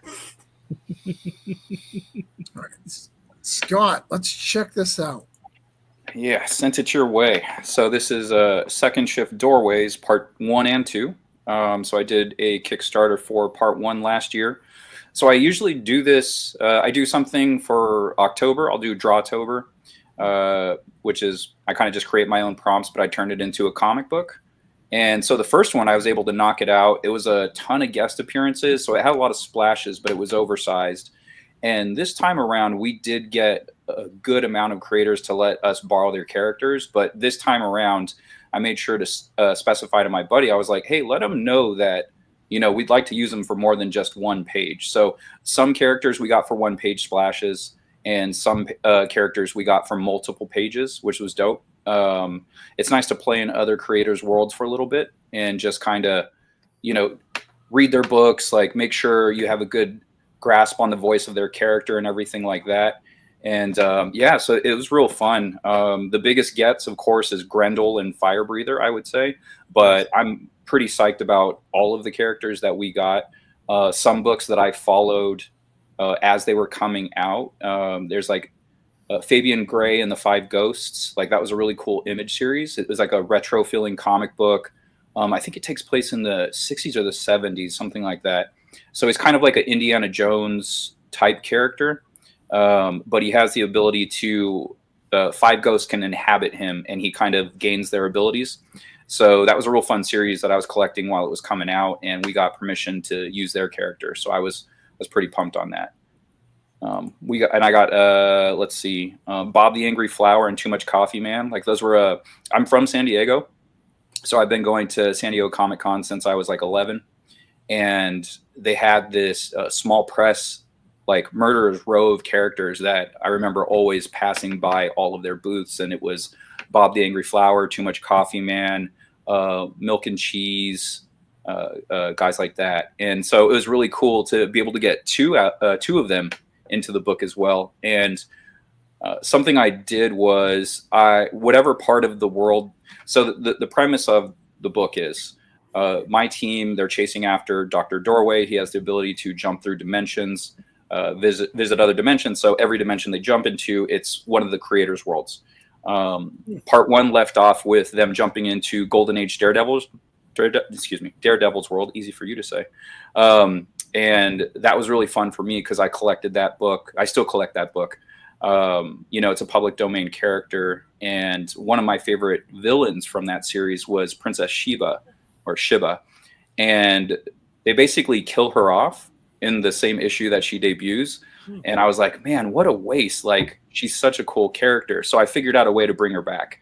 And so a good bulk of the story is taking place in that world.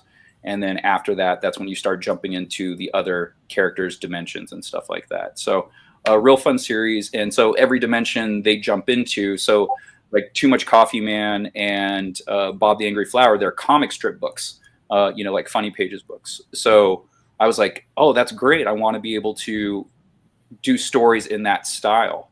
You know, I think it's really cool to kind of get the feel of that world and have my characters inhabit their world, as opposed to it feeling like those characters just happen to be in my books.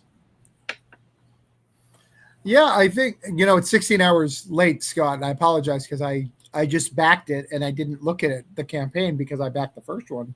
But I think one of the things that would have been really smart if you would have showed, because in the first group, who was in the first group? I remember Rich Woodall's characters in it, but you had some great characters in the first one too. I think you should have had both covers to show both. Yeah, that would have been a great idea. I can look that one. Travis, where the fuck were you? Yeah, I'm so sorry. Like, I know, where the fuck was I, right? You're the fucking idea guy, man. What's going on? Yeah. Well, do you have late pledges on this one or no? Yeah. I got late pledges until August 10th. So yeah, maybe I'll do that. Yeah, there's part 1. So the notable. Yeah, why don't you change that up? Because I was looking at. Yeah. I mean, I can totally add them. You can hear me. Add the other cover. So the notable ones for there, it was like Megaton Man, Zen the Intergalactic Ninja, Brett Booth's Lost Serpent Prince characters, which is dope. I'm a huge Brett Booth fan. So here's the first one here. I got it right here. Sorry, just so people can see. Yeah. No worries. Yeah, there we go. We got a list, even better. So my crap memory from 10 years of wrestling. So this helps. Panda Khan, Lost Serpent Prince, Fox Boy, Johnny Raygun. One of my favorite indie characters, by the way, Johnny Raygun. Rich Woodall's character, he's awesome. Mother Trucker, Trekker, Megaton Man, E-Man, Sharky, Mantis, Zen the Intergalactic Ninja, Blue Bulleteer from Fen Force, and Sergeant Kabuki Man. So we got a grip of characters in there, and I'm really happy with those. Even Czarface is in there.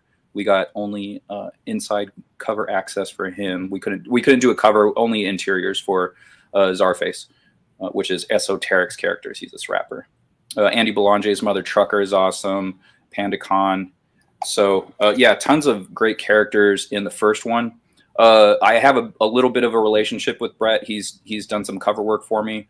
So when I talked to him about using the Lost Serpent Prince characters, I actually was able to do multiple pages with him, along with Fox Boy, which is what is his first name? His last name is Laurent, but he's a French creator. And here we go. There we go. Laurent Lefavre. I'm sure that's awfully pronounced and incorrect, but that's my best bet. And yeah, so he was cool enough to let us do multiple pages as well. So when we first started this project, so what I would do with my issues of Second Shift, I would actually just use public domain characters on the back cover and you do like a 1-page team up. And it was like this fun thing for me to do.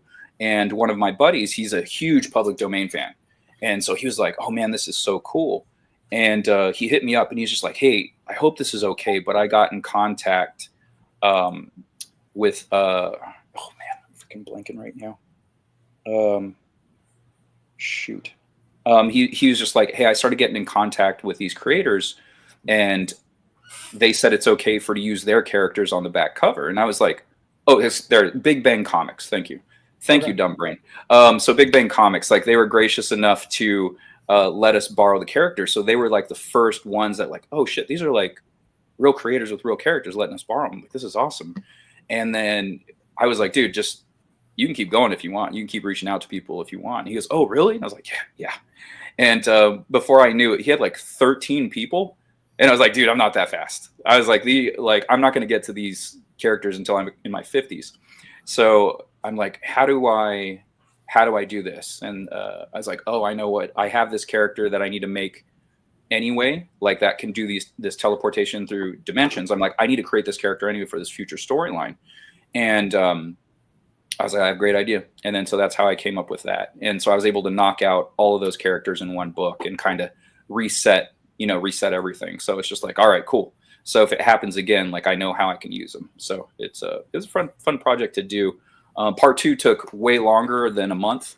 Part 1, I was really fast at that time. So I was able to do the whole book in 1 month with added pages and everything like that. This one, it's like I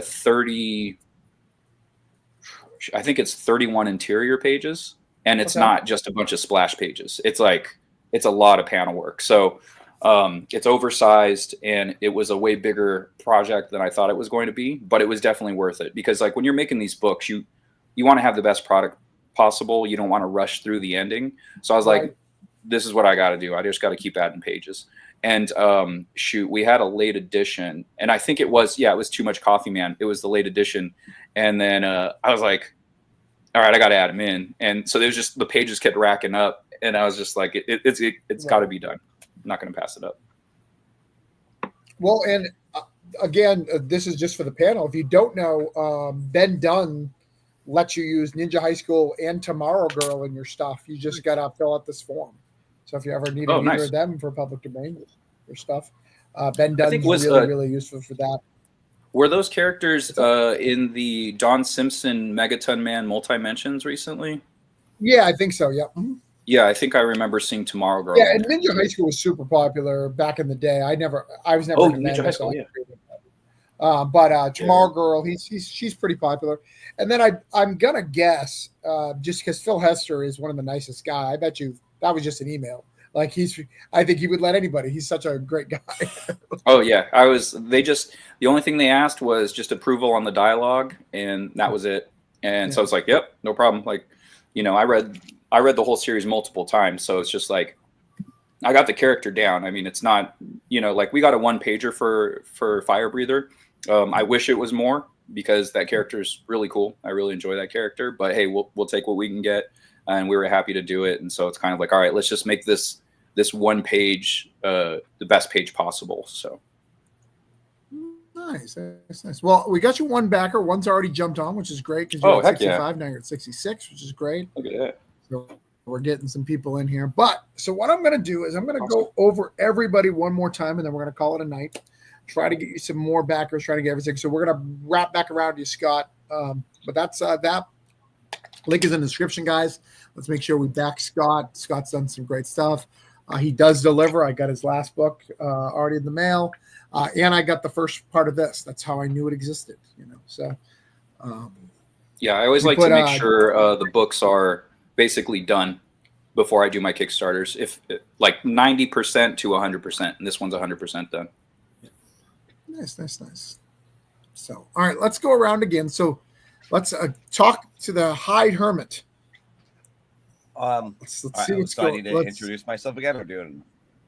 Yeah, well, I'm going to show your book again. Like, we can't verify if people got sales, but hopefully you've got sales. And if you didn't, it's because it's a children's book, and I apologize. But, that's all right. But again, people knowing about it, talk about what you do. Talk about how. Maybe tell us a little bit about San Diego Con while you're on. Yeah, so hello, I'll do this again. So my name is Dallas Hoisenden. I'm the co-founder of Hyde Hermit Studio. We just recently republished our new children's book of the revamp of the older one of Hyde the Hermit Crab, which he specifically designed to teach children to adults about being confident with their artwork, because a lot of people suffer from imposter syndrome is the case. See, that's the original. That's all gone now. It's gone. So we revamped that because we realized that a lot of kids like bigger books and stuff like that, and so we're using those funds, since it's a soft book and stuff like that. We're going to turn that into a hardcover book because that's more effective in libraries and in schools. Is the case for that one.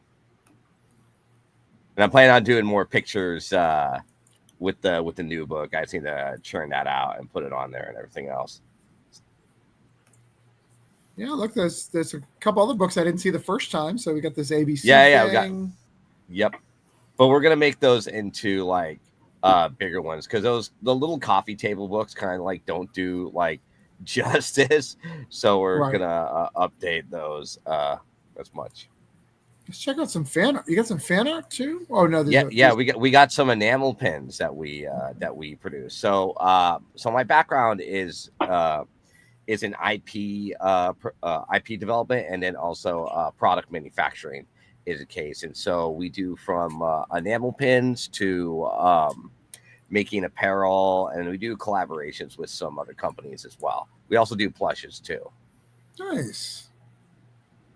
Nice. All right. Well, I'm going to share the website out, guys. So if you see anything you like, if you want a plush, if you want something cute, it looks like Hyde Hermit. They have it.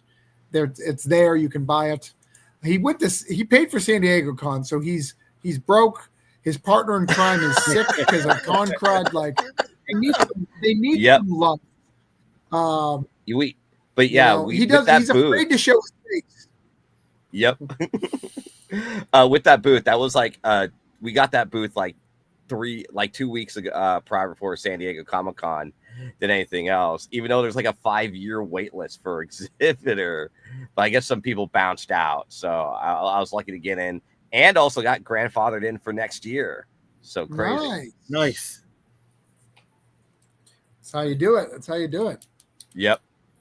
So, all right. Well, I've shared that out. It looks like everybody. Oh, what the hell happened here? Hold on. All right. Now it's shared out to everywhere. So click on it, buy some enamel pins, buy some books for your kids. Your kids like books too. Buy the old one instead of the new one because you're an adult. The kids like the new one. But if you buy the old one, they'll get rid of them, and that can help make the new one faster.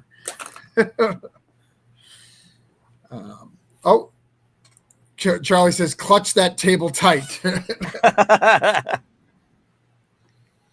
All right. Next up, who's here still? All right, we've got JD still here.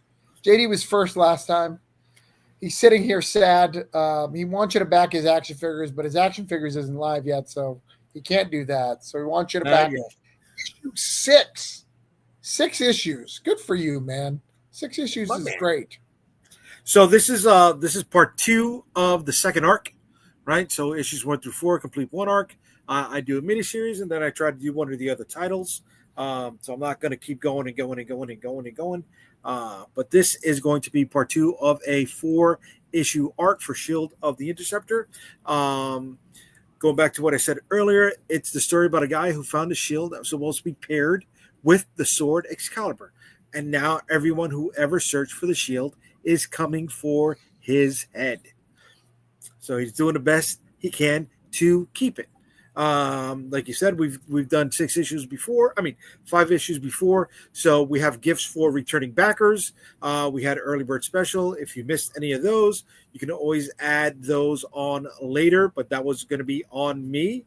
So that's my way of saying thank you to everyone who keeps supporting me. You know, I don't have the frequent flyer membership card. I don't have the the little stamper to say you get your 7th coffee for free.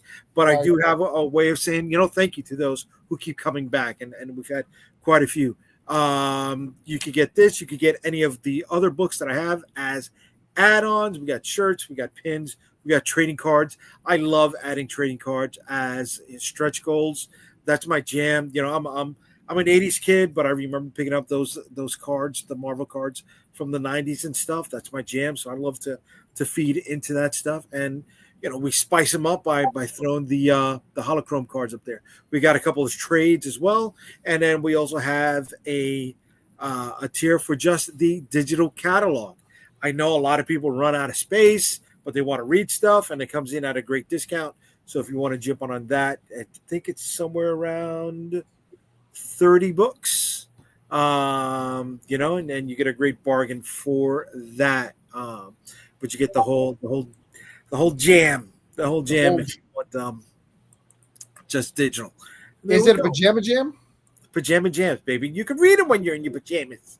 You know what I mean? You can read it on a flight. For those of you who are going from San Diego to another place, you had that preloaded on your tablet. It helps take the woes away after a long con. I know what that's like. Your feet are probably killing you. And it's been a few years, but I haven't seen Kid and Play's Pajama Jammy Jam Party, House Party 3. But I assume JD's book is better based on what I remember from Kid and Play house parties. I mean, we don't dance. You know what I mean? They don't dance in the books, but they're out there, guys. They're out there, guys. You know, That should be a stretch goal. Well, the other thing, JD, I've heard you mention in the past. Can you talk about the importance of a Puerto Rican hero? This is a Puerto Rican hero, right? No, he's British. He's British. He's coming from the UK. That's why we tied an Excalibur to it.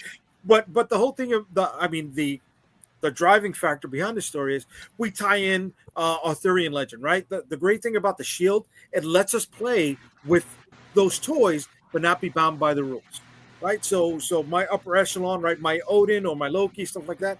We got Oberon and we got Titania, and we've got them, on both sides of the chessboard.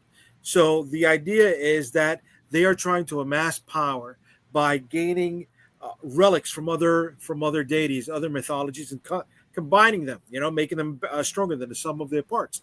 And it's the Interceptors, I guess, gig to try to keep that out of their hands. So that brings us to Puerto Rico. And how did gems from Avalon mystically make it to an island of natives, First Nation people out there who knew how to smelt gold, right, on an island that had no smithing capabilities, and put that stuff together.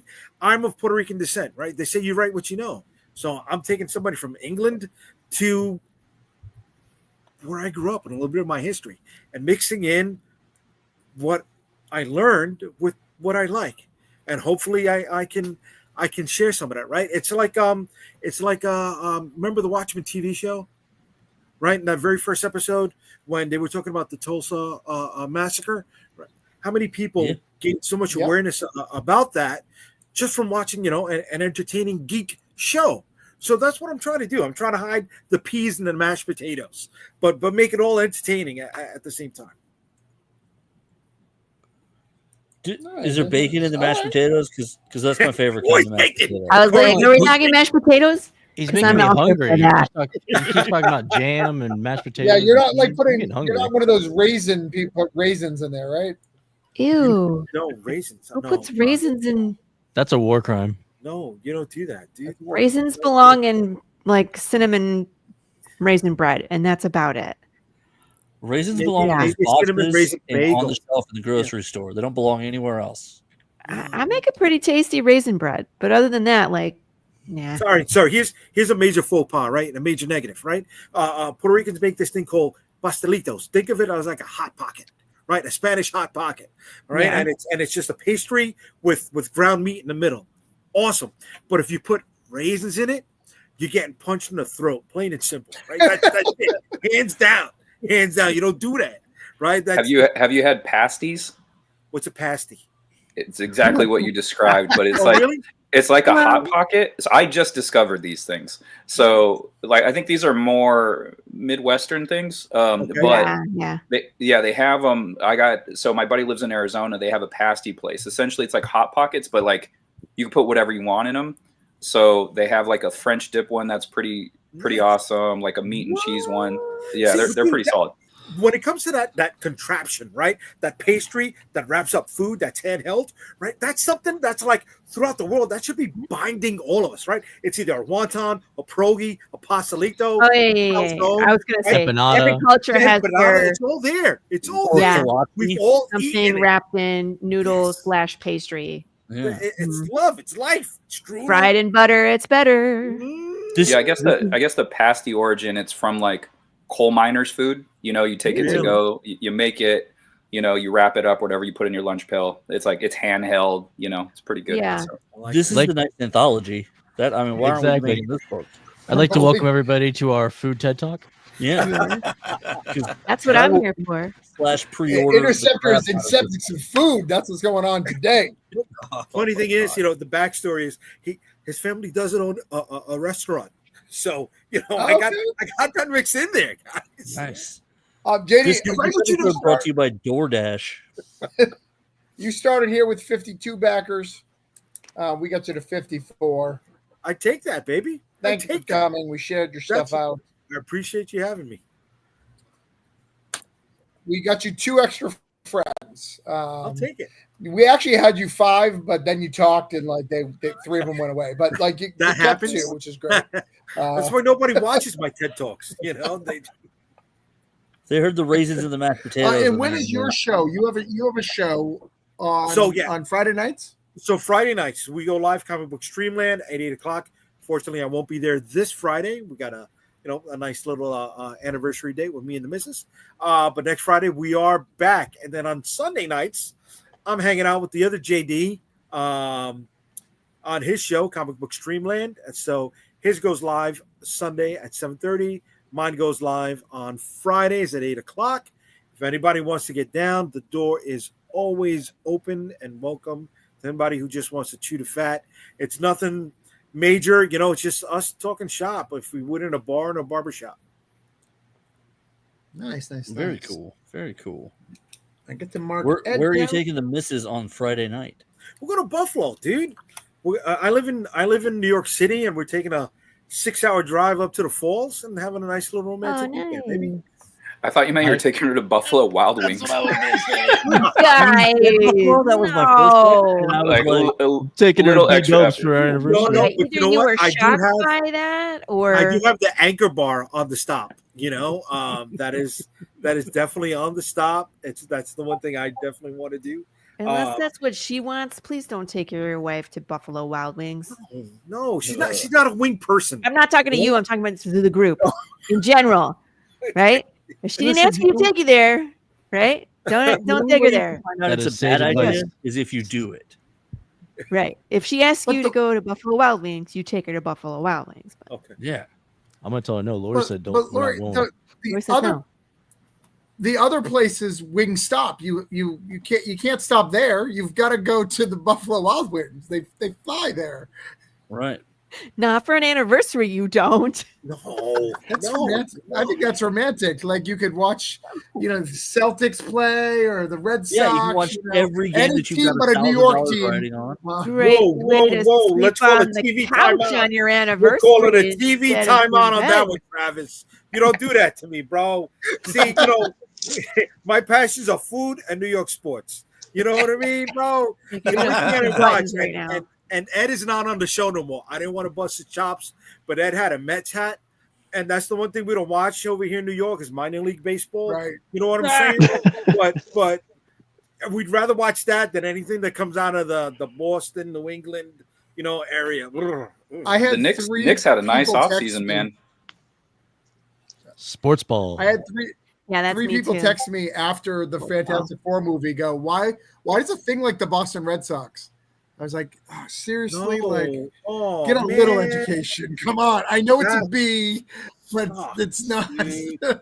Oh my Whenever there's a big God. sports game, whatever it is, football, baseball, I don't know. We're in Texas. I just bake bread. And so people are like cheering, and I say, go bread. And I post pictures of bread because that's what I do. And no one's going to be disappointed if being a man in those situations, we're fine. That's acceptable. They're like, okay, as long as I can have bread. As a New Yorker, I actually save money when the Jets are doing good for football because that means I get to stay home on Saturday and watch the game. If they're doing bad, then the wife wants to go shopping. So when the Jets are doing bad, it costs me money. I suffer. Yeah, I thought you were talking about like a betting thing. Like I'm really good at betting, so when they're winning, I do really well, and my wife likes me. But when they're losing, she gets very upset. It's weird. I feel like JD's testing out his open mic night performance here for us. He's like, yeah, the wife and the sports are bad. It costs me money. And hey, I need the tie, right? Do a little Dangerfield. Take my wife. Take my wife, please.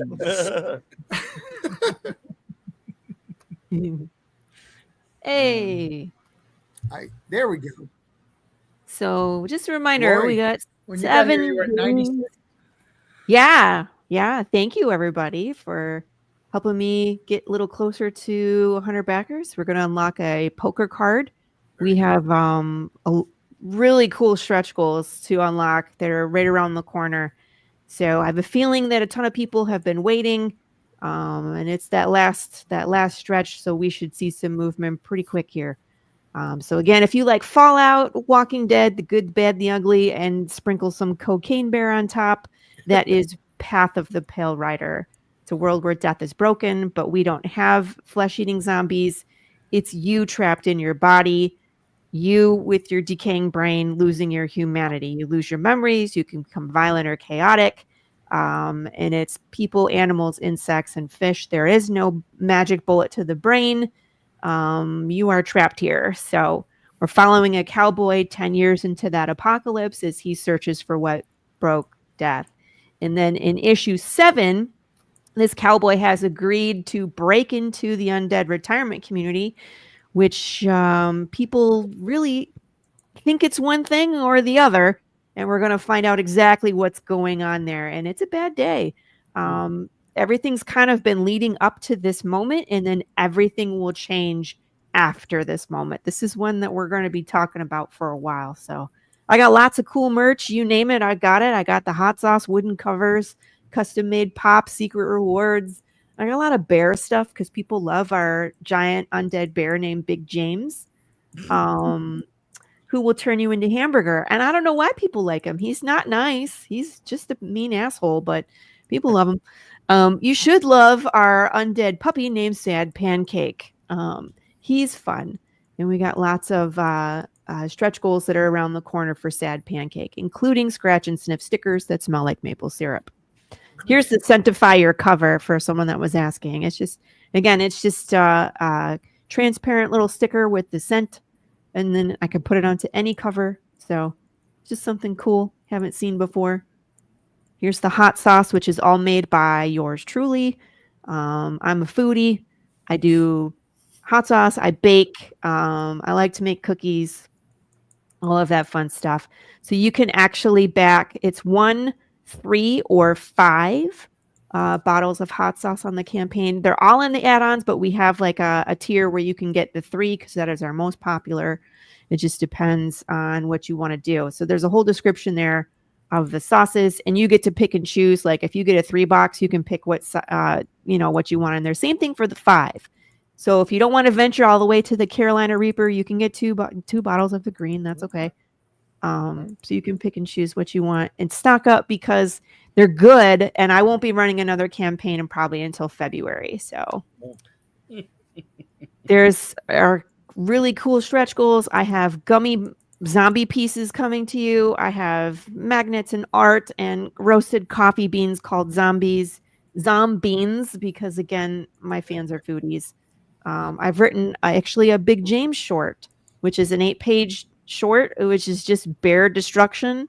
So if we break 10, I don't know, and we have never broken 10, but we've been last campaign we did 77. So we'll get there someday. And then again, if you back Path of the Pale Rider and Immortal Era, or there's another campaign called Produce Cats, which is exactly what you think it is. It's cats drawn as like bell peppers and fruits and onions. It's hilarious. So we have some collaboration going. Yep. Go explore the campaign. There's lots of cool stuff. There's hidden links to secret rewards in the welcome video. There's all sorts of things. We write riddles. We have kind of like an experience where it's like if you solve some of the riddles on the back covers, things show up in your mailbox, or there's working phone numbers that you can call. We have hidden websites, hidden videos on YouTube, and so you can actually interact with the world like it's real. And you don't have to do the riddles. I mean, the comics are the meat and potatoes of the story, but the riddles and the short films, they like flesh out the world. You understand more. You actually might have an idea of what's coming if you solve the riddles. So there you go. So I have one question here. Yes. So how likely are you to be hit by a bus based off of this risk? I did run myself over with a car in one of the videos. I don't know if you saw. I came from production. I was actually managing a stunt team before I got into writing. And so I do stunts and I do martial arts and I choreograph fight scenes. And one of the welcome videos I did, I actually ran myself over with a car, or like right in the first 3 seconds of the video. And it was great. So hopefully I won't get hit by a real car because I know people want to know what broke death, and we'll get there eventually. So I'm not going to George R.R. Martin and stop writing, but I might George R.R. Martin your favorite character in the story. We'll just put it that way. All right. So assuming she doesn't get hit by the bus, you guys are safe. However, based on what you're saying, it's a higher percentage than you would think than an average person. For me, probably a higher percentage because I've already put myself in the path of moving vehicles before. Correct. So, you know. You don't have a lot of self-awareness of where it's going. Oh, no, I was quite aware where I was. Because it was on purpose. David, and we did a few takes. So David's sleepy. David's sleeping? I probably looked sleepy the whole time. Aw. It was great hanging out with everybody. Past your bedtime. You guys take care. Y'all made me very hungry, JD. So now I'm gonna have to get a jelly mashed potato pea sandwich or something. Ew. Here, are you If pregnant? you'd like to kiss Tony goodbye, you're more than welcome to. All right. It was great to see your face, David. It's always great to see your face. I mean, I'm so jealous of the beard. I don't know. I'm never gonna be on that game, but you guys take care. Have a good night. Have a good night, David. Back all these other books. Travis, you better clip that. Oh, clip that? See, I don't clip things. I don't like, no. Why? Because I don't care. 2 hours and 1 minute. You got to go back right around 2 hour, 1 minute and just like grab 3 seconds where they're kissing each other on screen. But if I got those two in a building, I bet you I could get them to kiss for real. Like, why? Yes, but when is that going to happen? You just be like, we share the love here, on the Comic Creator Hangout. So I shared it out. I would love for her to get 2 more backers tonight. I got it. I'll make Sony send it to you. All right, cool. That's my daughter. Oh no! Oh, we got 99. Yeah, so we get one more. Yeah. One more. So we've got the 100, and then we've got some cool stuff, which is great. Yeah. JD's going to leave too because JD thinks he's better than me, is what it says in the private message here. It says specifically, it is 11 o'clock at night, and your ass isn't worth me staying up here. Go F yourself. All right. So, Jay, go ahead and say Can goodbye. confirm, yeah. It says, I'm just reading. That's an exit. That's an exit. That's how you say goodbye.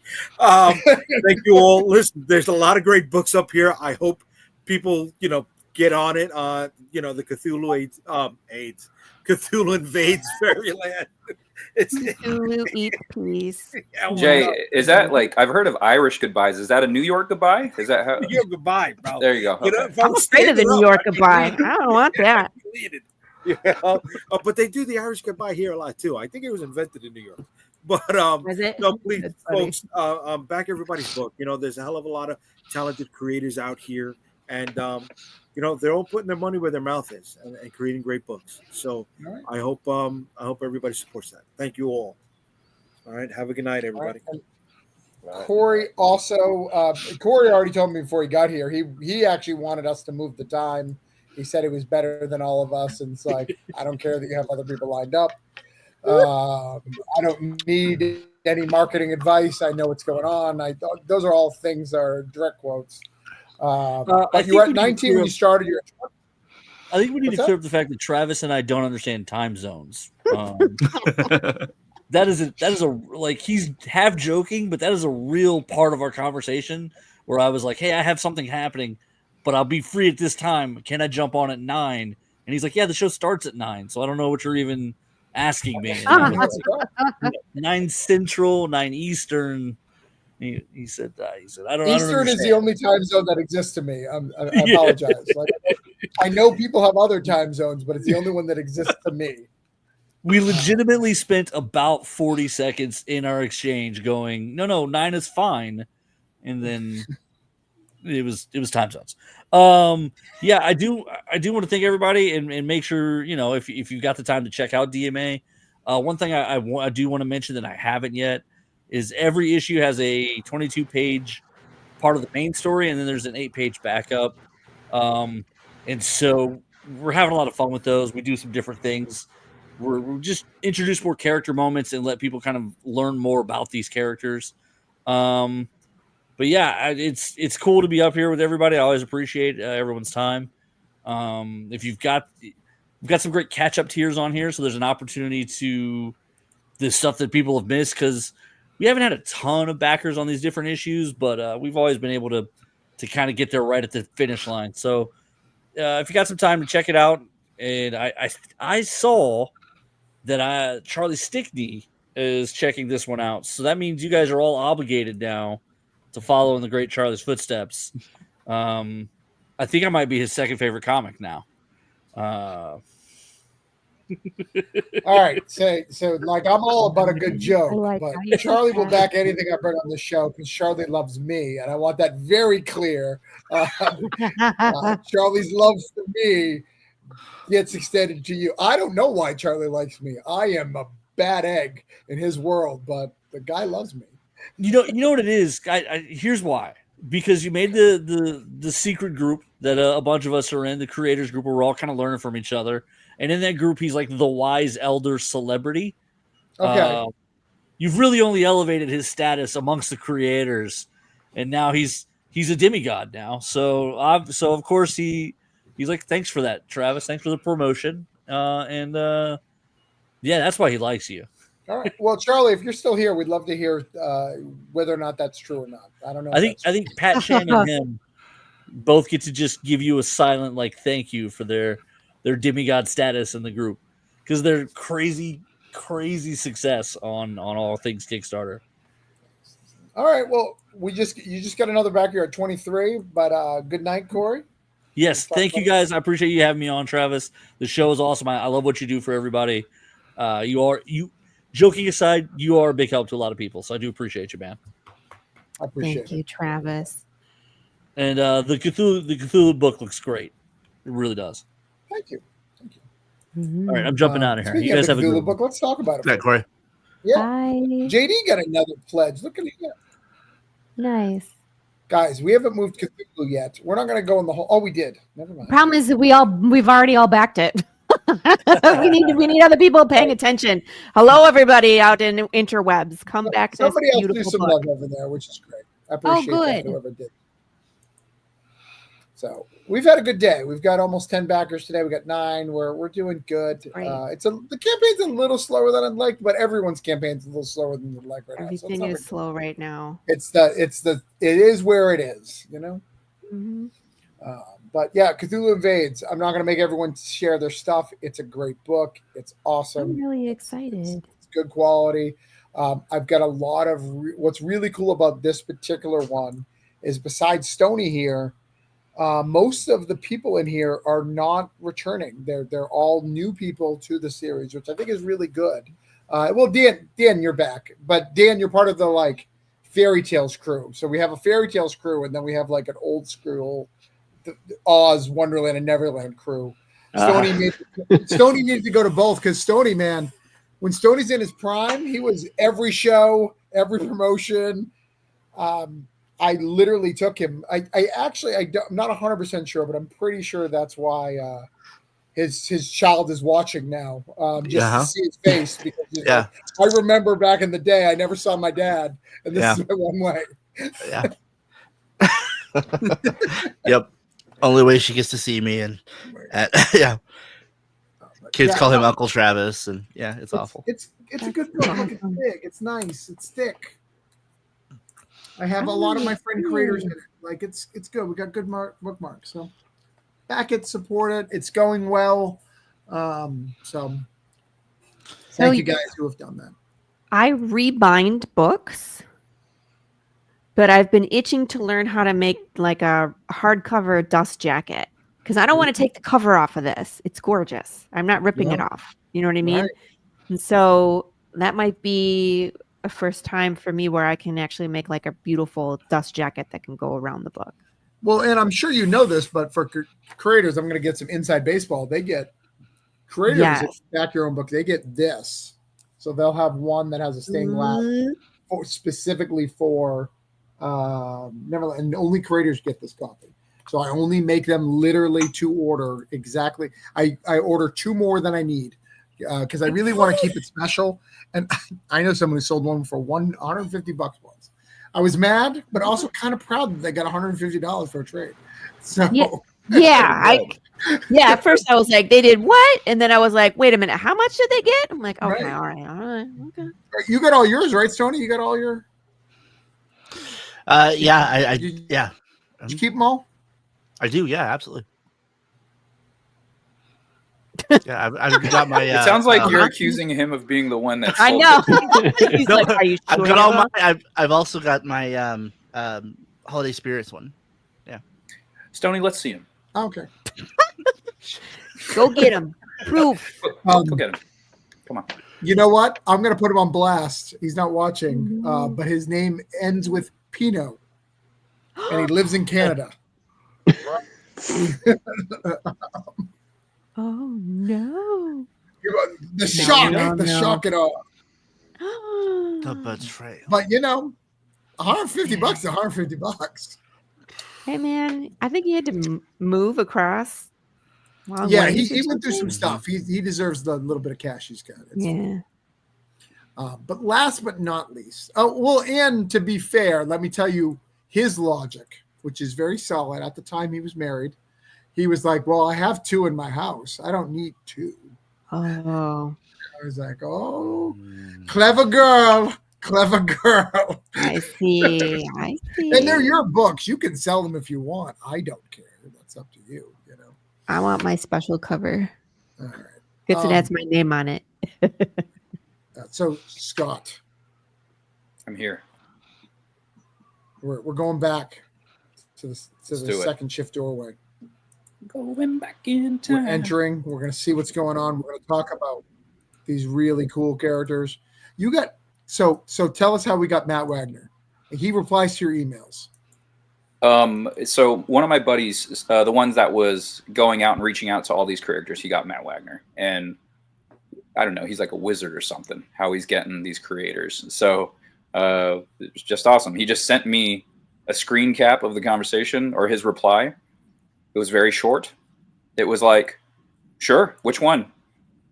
And then, my buddy was like, all right, which one do you guys want? My writer is a huge Grendel fan. He's a bit older than me. And so he like grew up reading Grendel. So he's like deeply entrenched. I picked up a couple of trades after we got him. And I was like, all right, I got to, I've seen this character forever. I want to see what, he's about. They're like, get War Child. That's like one of the best ones. I was like, okay, cool. So I read that up. It was awesome. And so I told my writer, I'm like, have fun, man. Write that dialogue. Like this is a, childhood dream for him. So I was pretty happy for him. I was pretty happy for us in general. It's freaking Grendel. And so they were like, and Grendel Prime is not my favorite, but I can 100% see why people would pick Grendel Prime.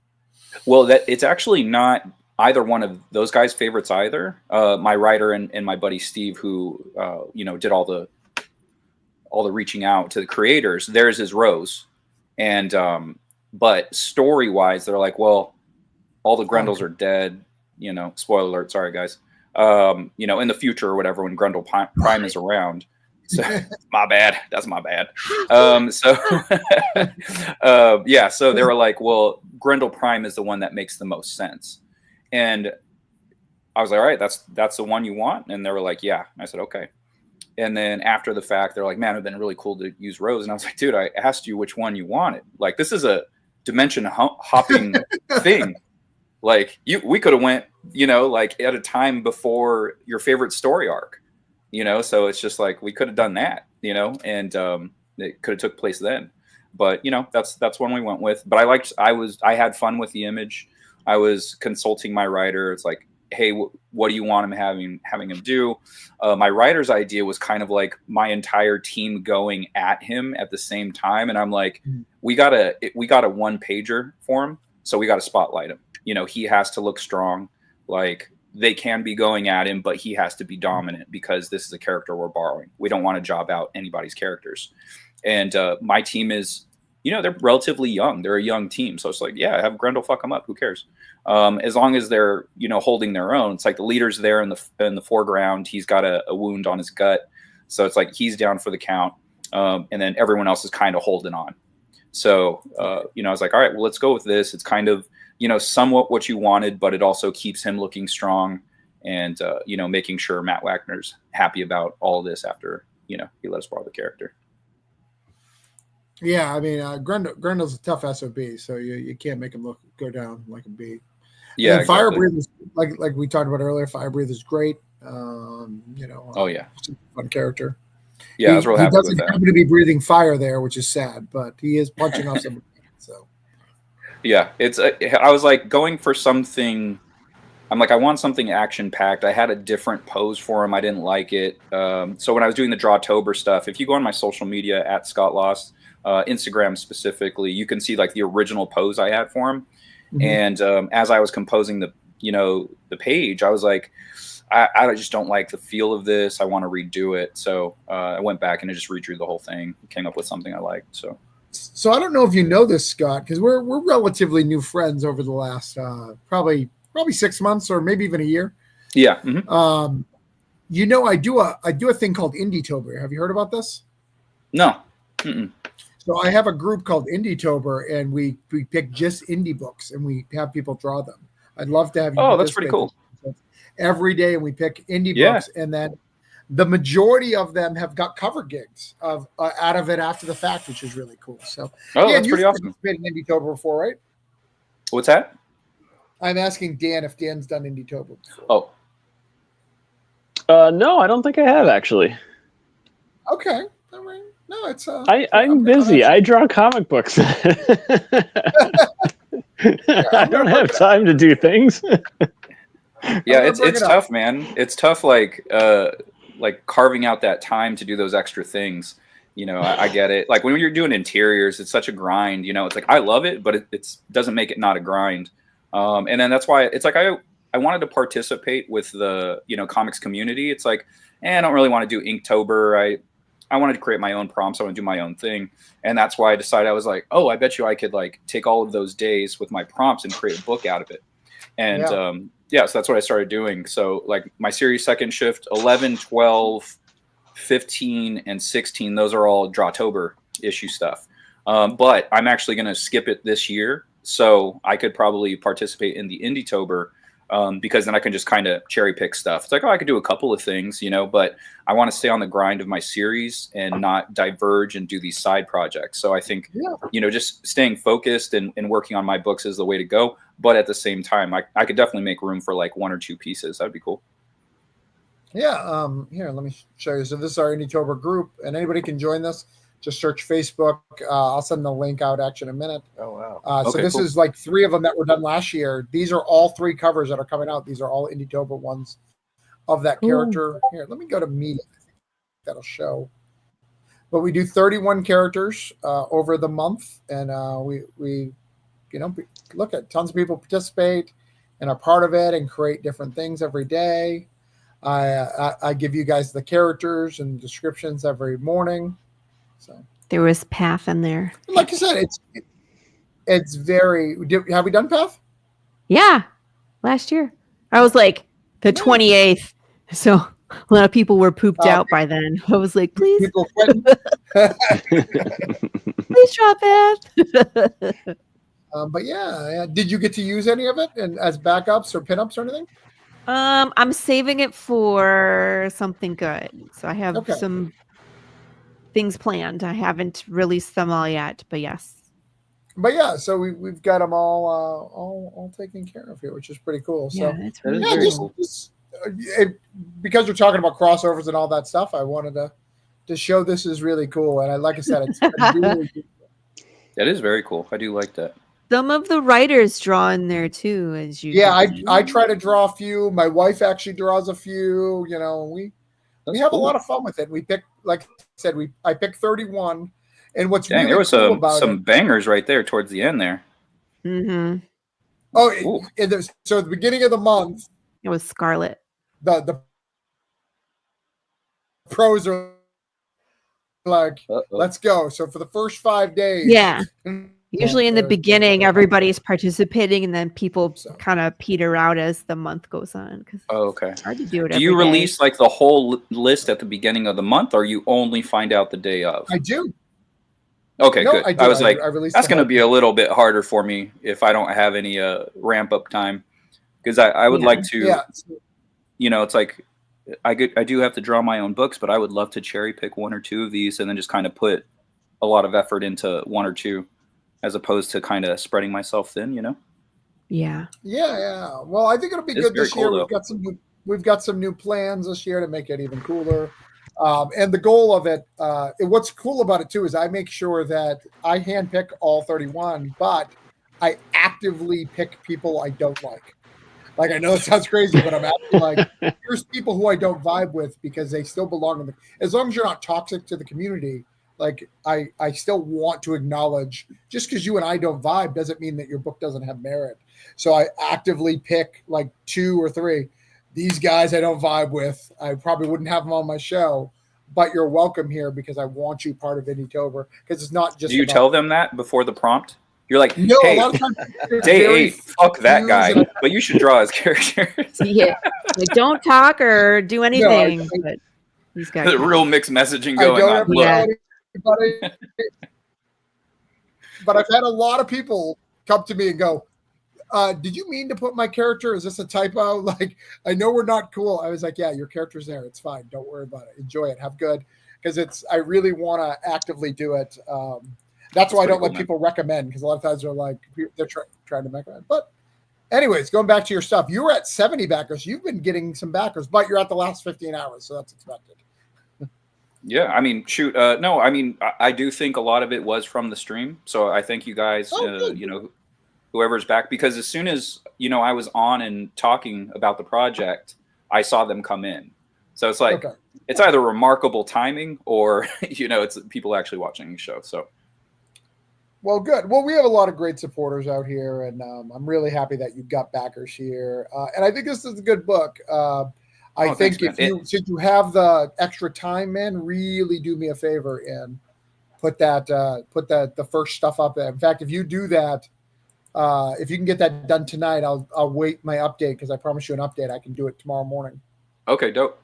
Yeah, I would be remiss to not mention the variant covers. So there's a couple of cool variants that I have in there.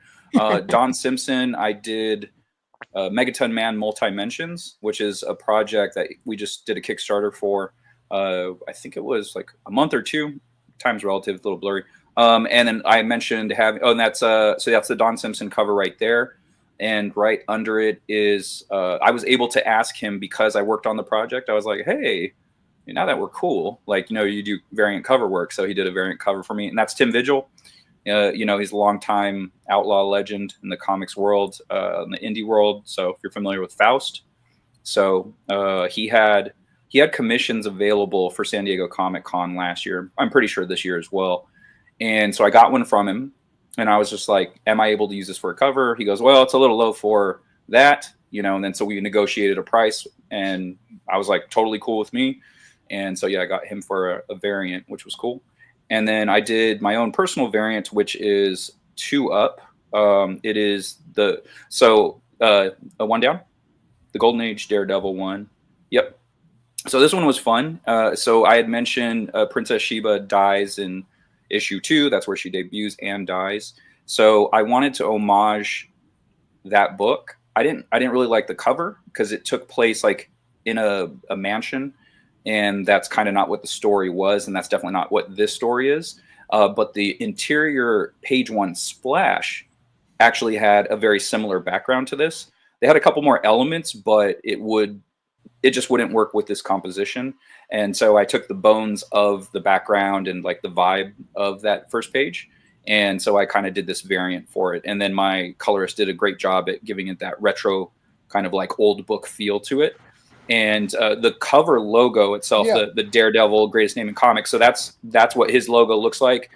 Him standing in the middle, that's what he was doing on his covers. And I just added my characters to it. So a real fun process, just, kind of like trying to think out of the box and see what would be interesting for people. And like, that was interesting to me. I was like, oh, I got an idea. This is going to be fun. And so I'm really happy with how that came out. And then the standard cover there, it's actually a wraparound. So front and back to showcase all the characters. It's kind of the same style as one, but I wanted to come at it with like a high top angle coming down. And then that way having characters spill onto the back cover as well. Just so, it's like give everyone a little bit more breathing room. There were less characters this year that for this issue that I was using than the previous year. And so I was able to space them out a little bit and then give some breathing room and, use that back cover.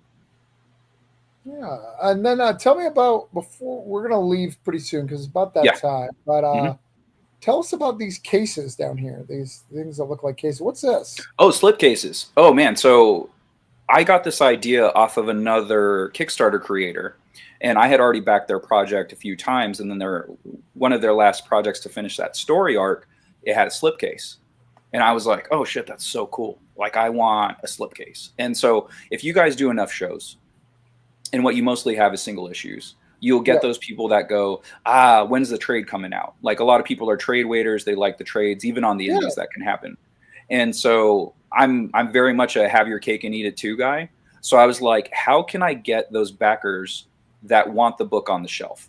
And so I thought of the slipcase. I was like, I can make this slipcase and they can slide their singles in. I made it big enough to where it'll fit standard comic books in a bag and board.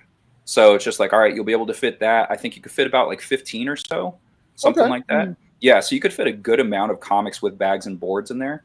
And so that was my solution. It's just like, oh, you want a seat on the shelf? Guess what? I got something for you. Nice. And then Are you having those made, Scott? Or they've been made. Yeah. So I ordered 500 of them. Yeah. And so they're already done. The only problem is when I had them made, I try to go cheap, and I wanted to do just kind of like the front end, and just like, well, you could turn the back, you put the back end in the bookcase, so all you see is the front. And I was just like, the cardboard that they used was too flimsy. I'm like, that's not going to work. So I was like, hey, do you have something thicker? And then so I put them both together. And I was trying to explain to them, I'm like, hey, the original is this size, so make sure that you make this new part slightly bigger so it can slide in easily. Yeah. And so it's really snug, but it fits. And so I was just like, yeah, the smartest thing to do is do both parts in one. But yeah, I was trying to kind of like watch the costs because it is a bit pricey.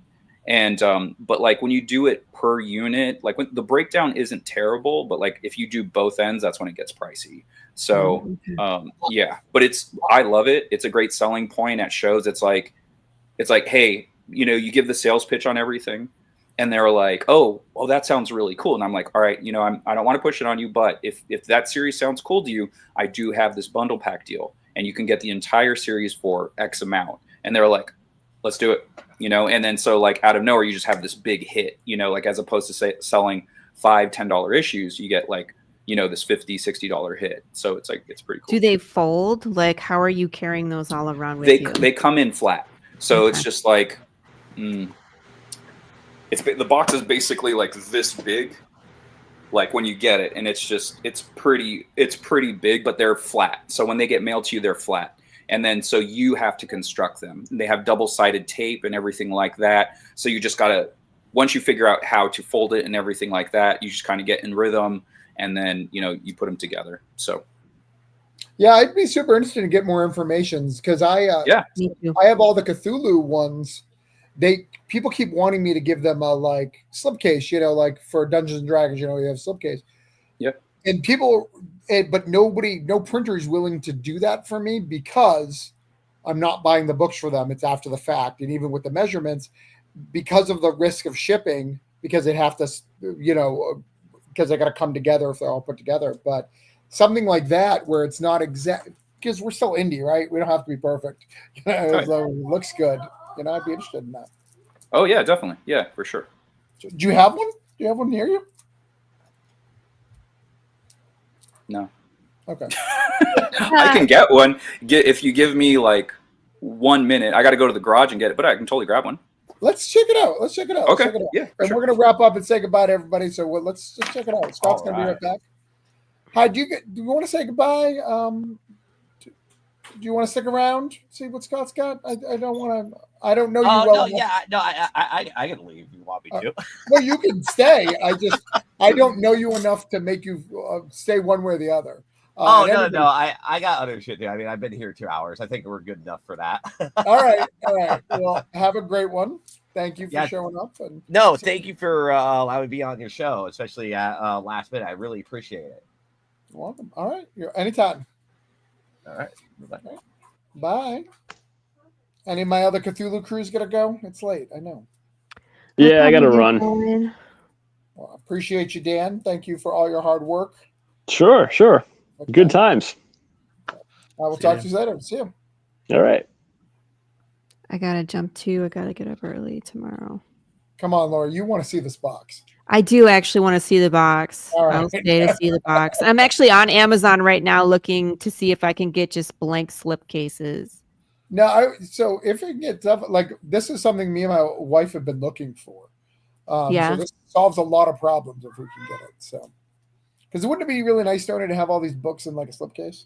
Yeah, and I mean, like, you know that you can get like an HTV, a vinyl, right? And you can iron it onto cardboard. So if I just had like a black plain slipcase that I could put books in, I can design my own like HTV and iron it on. Well, couldn't you get the black, the just the regular black ones that you buy? Slipcase? From where? Yeah. You can just get them anywhere. I'm on Amazon. So they're called here. Let me go grab one. Stony. Yeah. Show people. Talk to people for a second. Let me get a slipcase.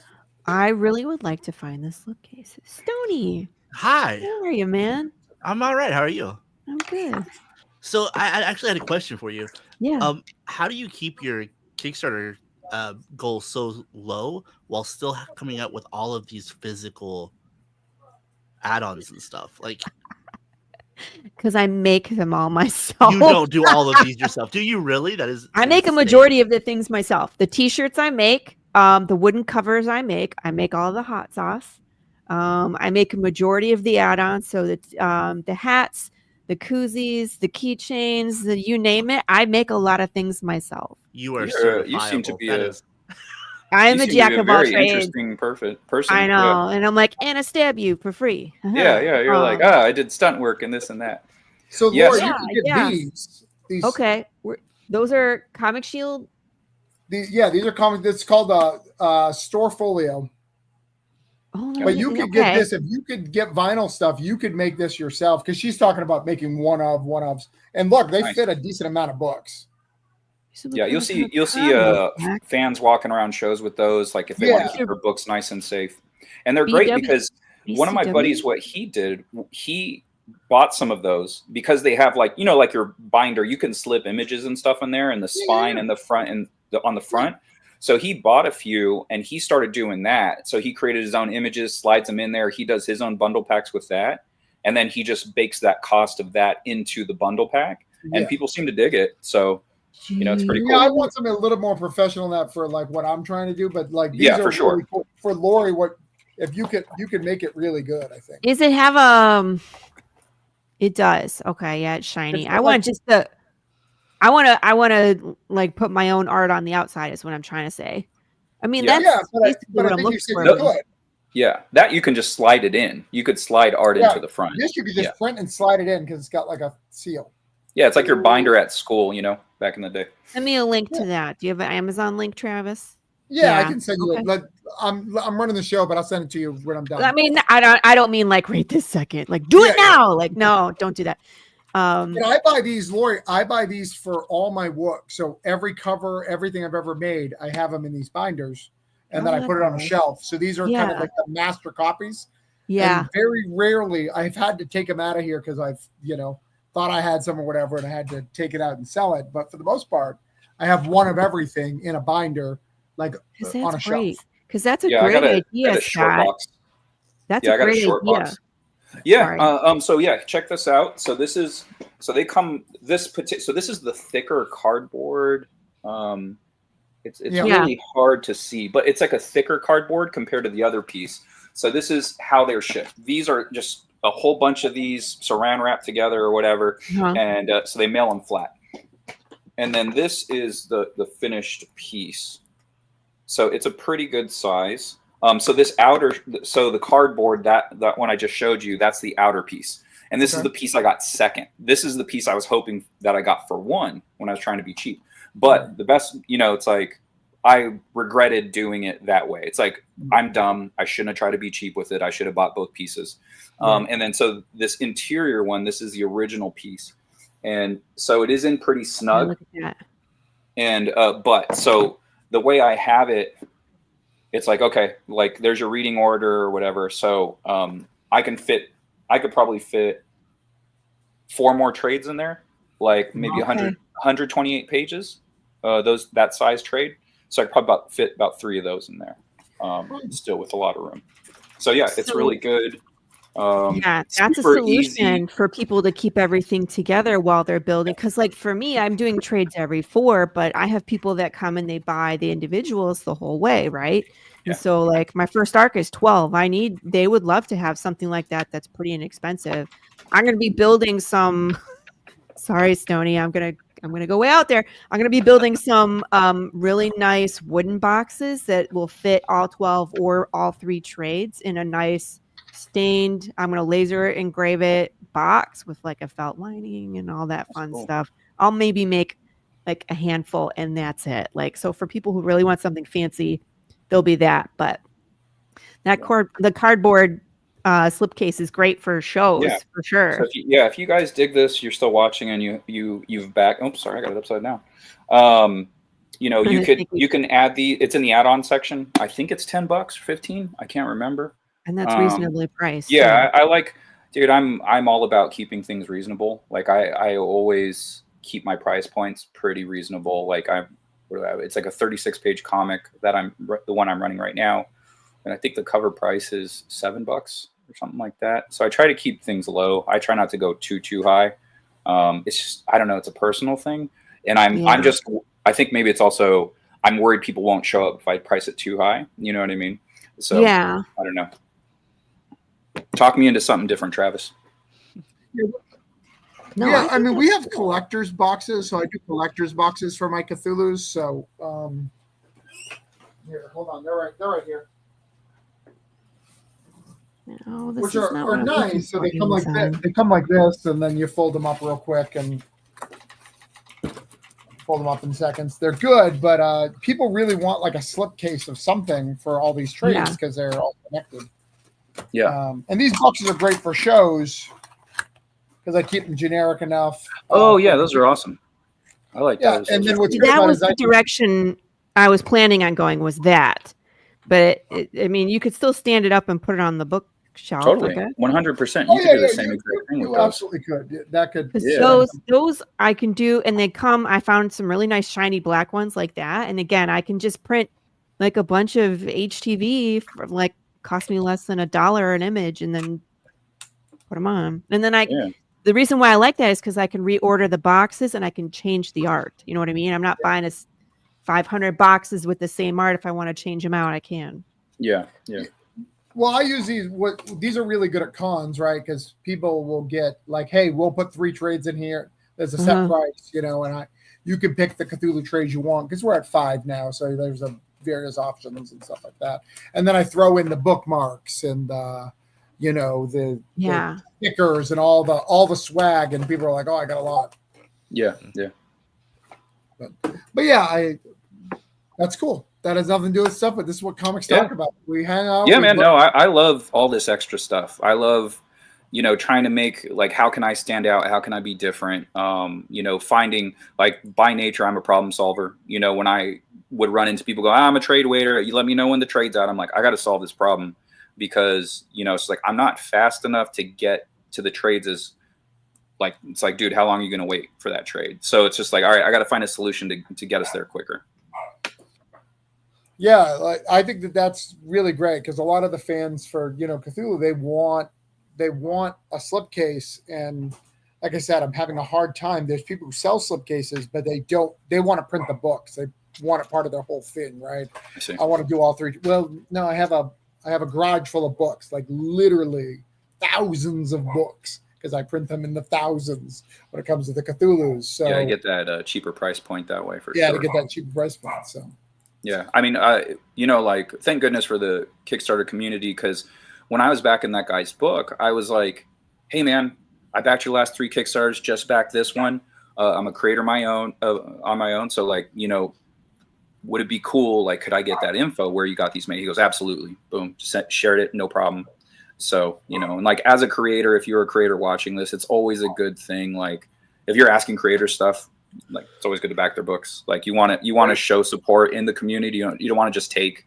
You're like, hey, I know nothing about you. I haven't backed your stuff, but can I get the link to that? Or can I get the email? It's just like that's bad etiquette, man. Got to have better etiquette than that. And that's my secret too. When people see my publisher, they see the orange cone and they don't know that I make all the books and like only like one or two has other people's name on it.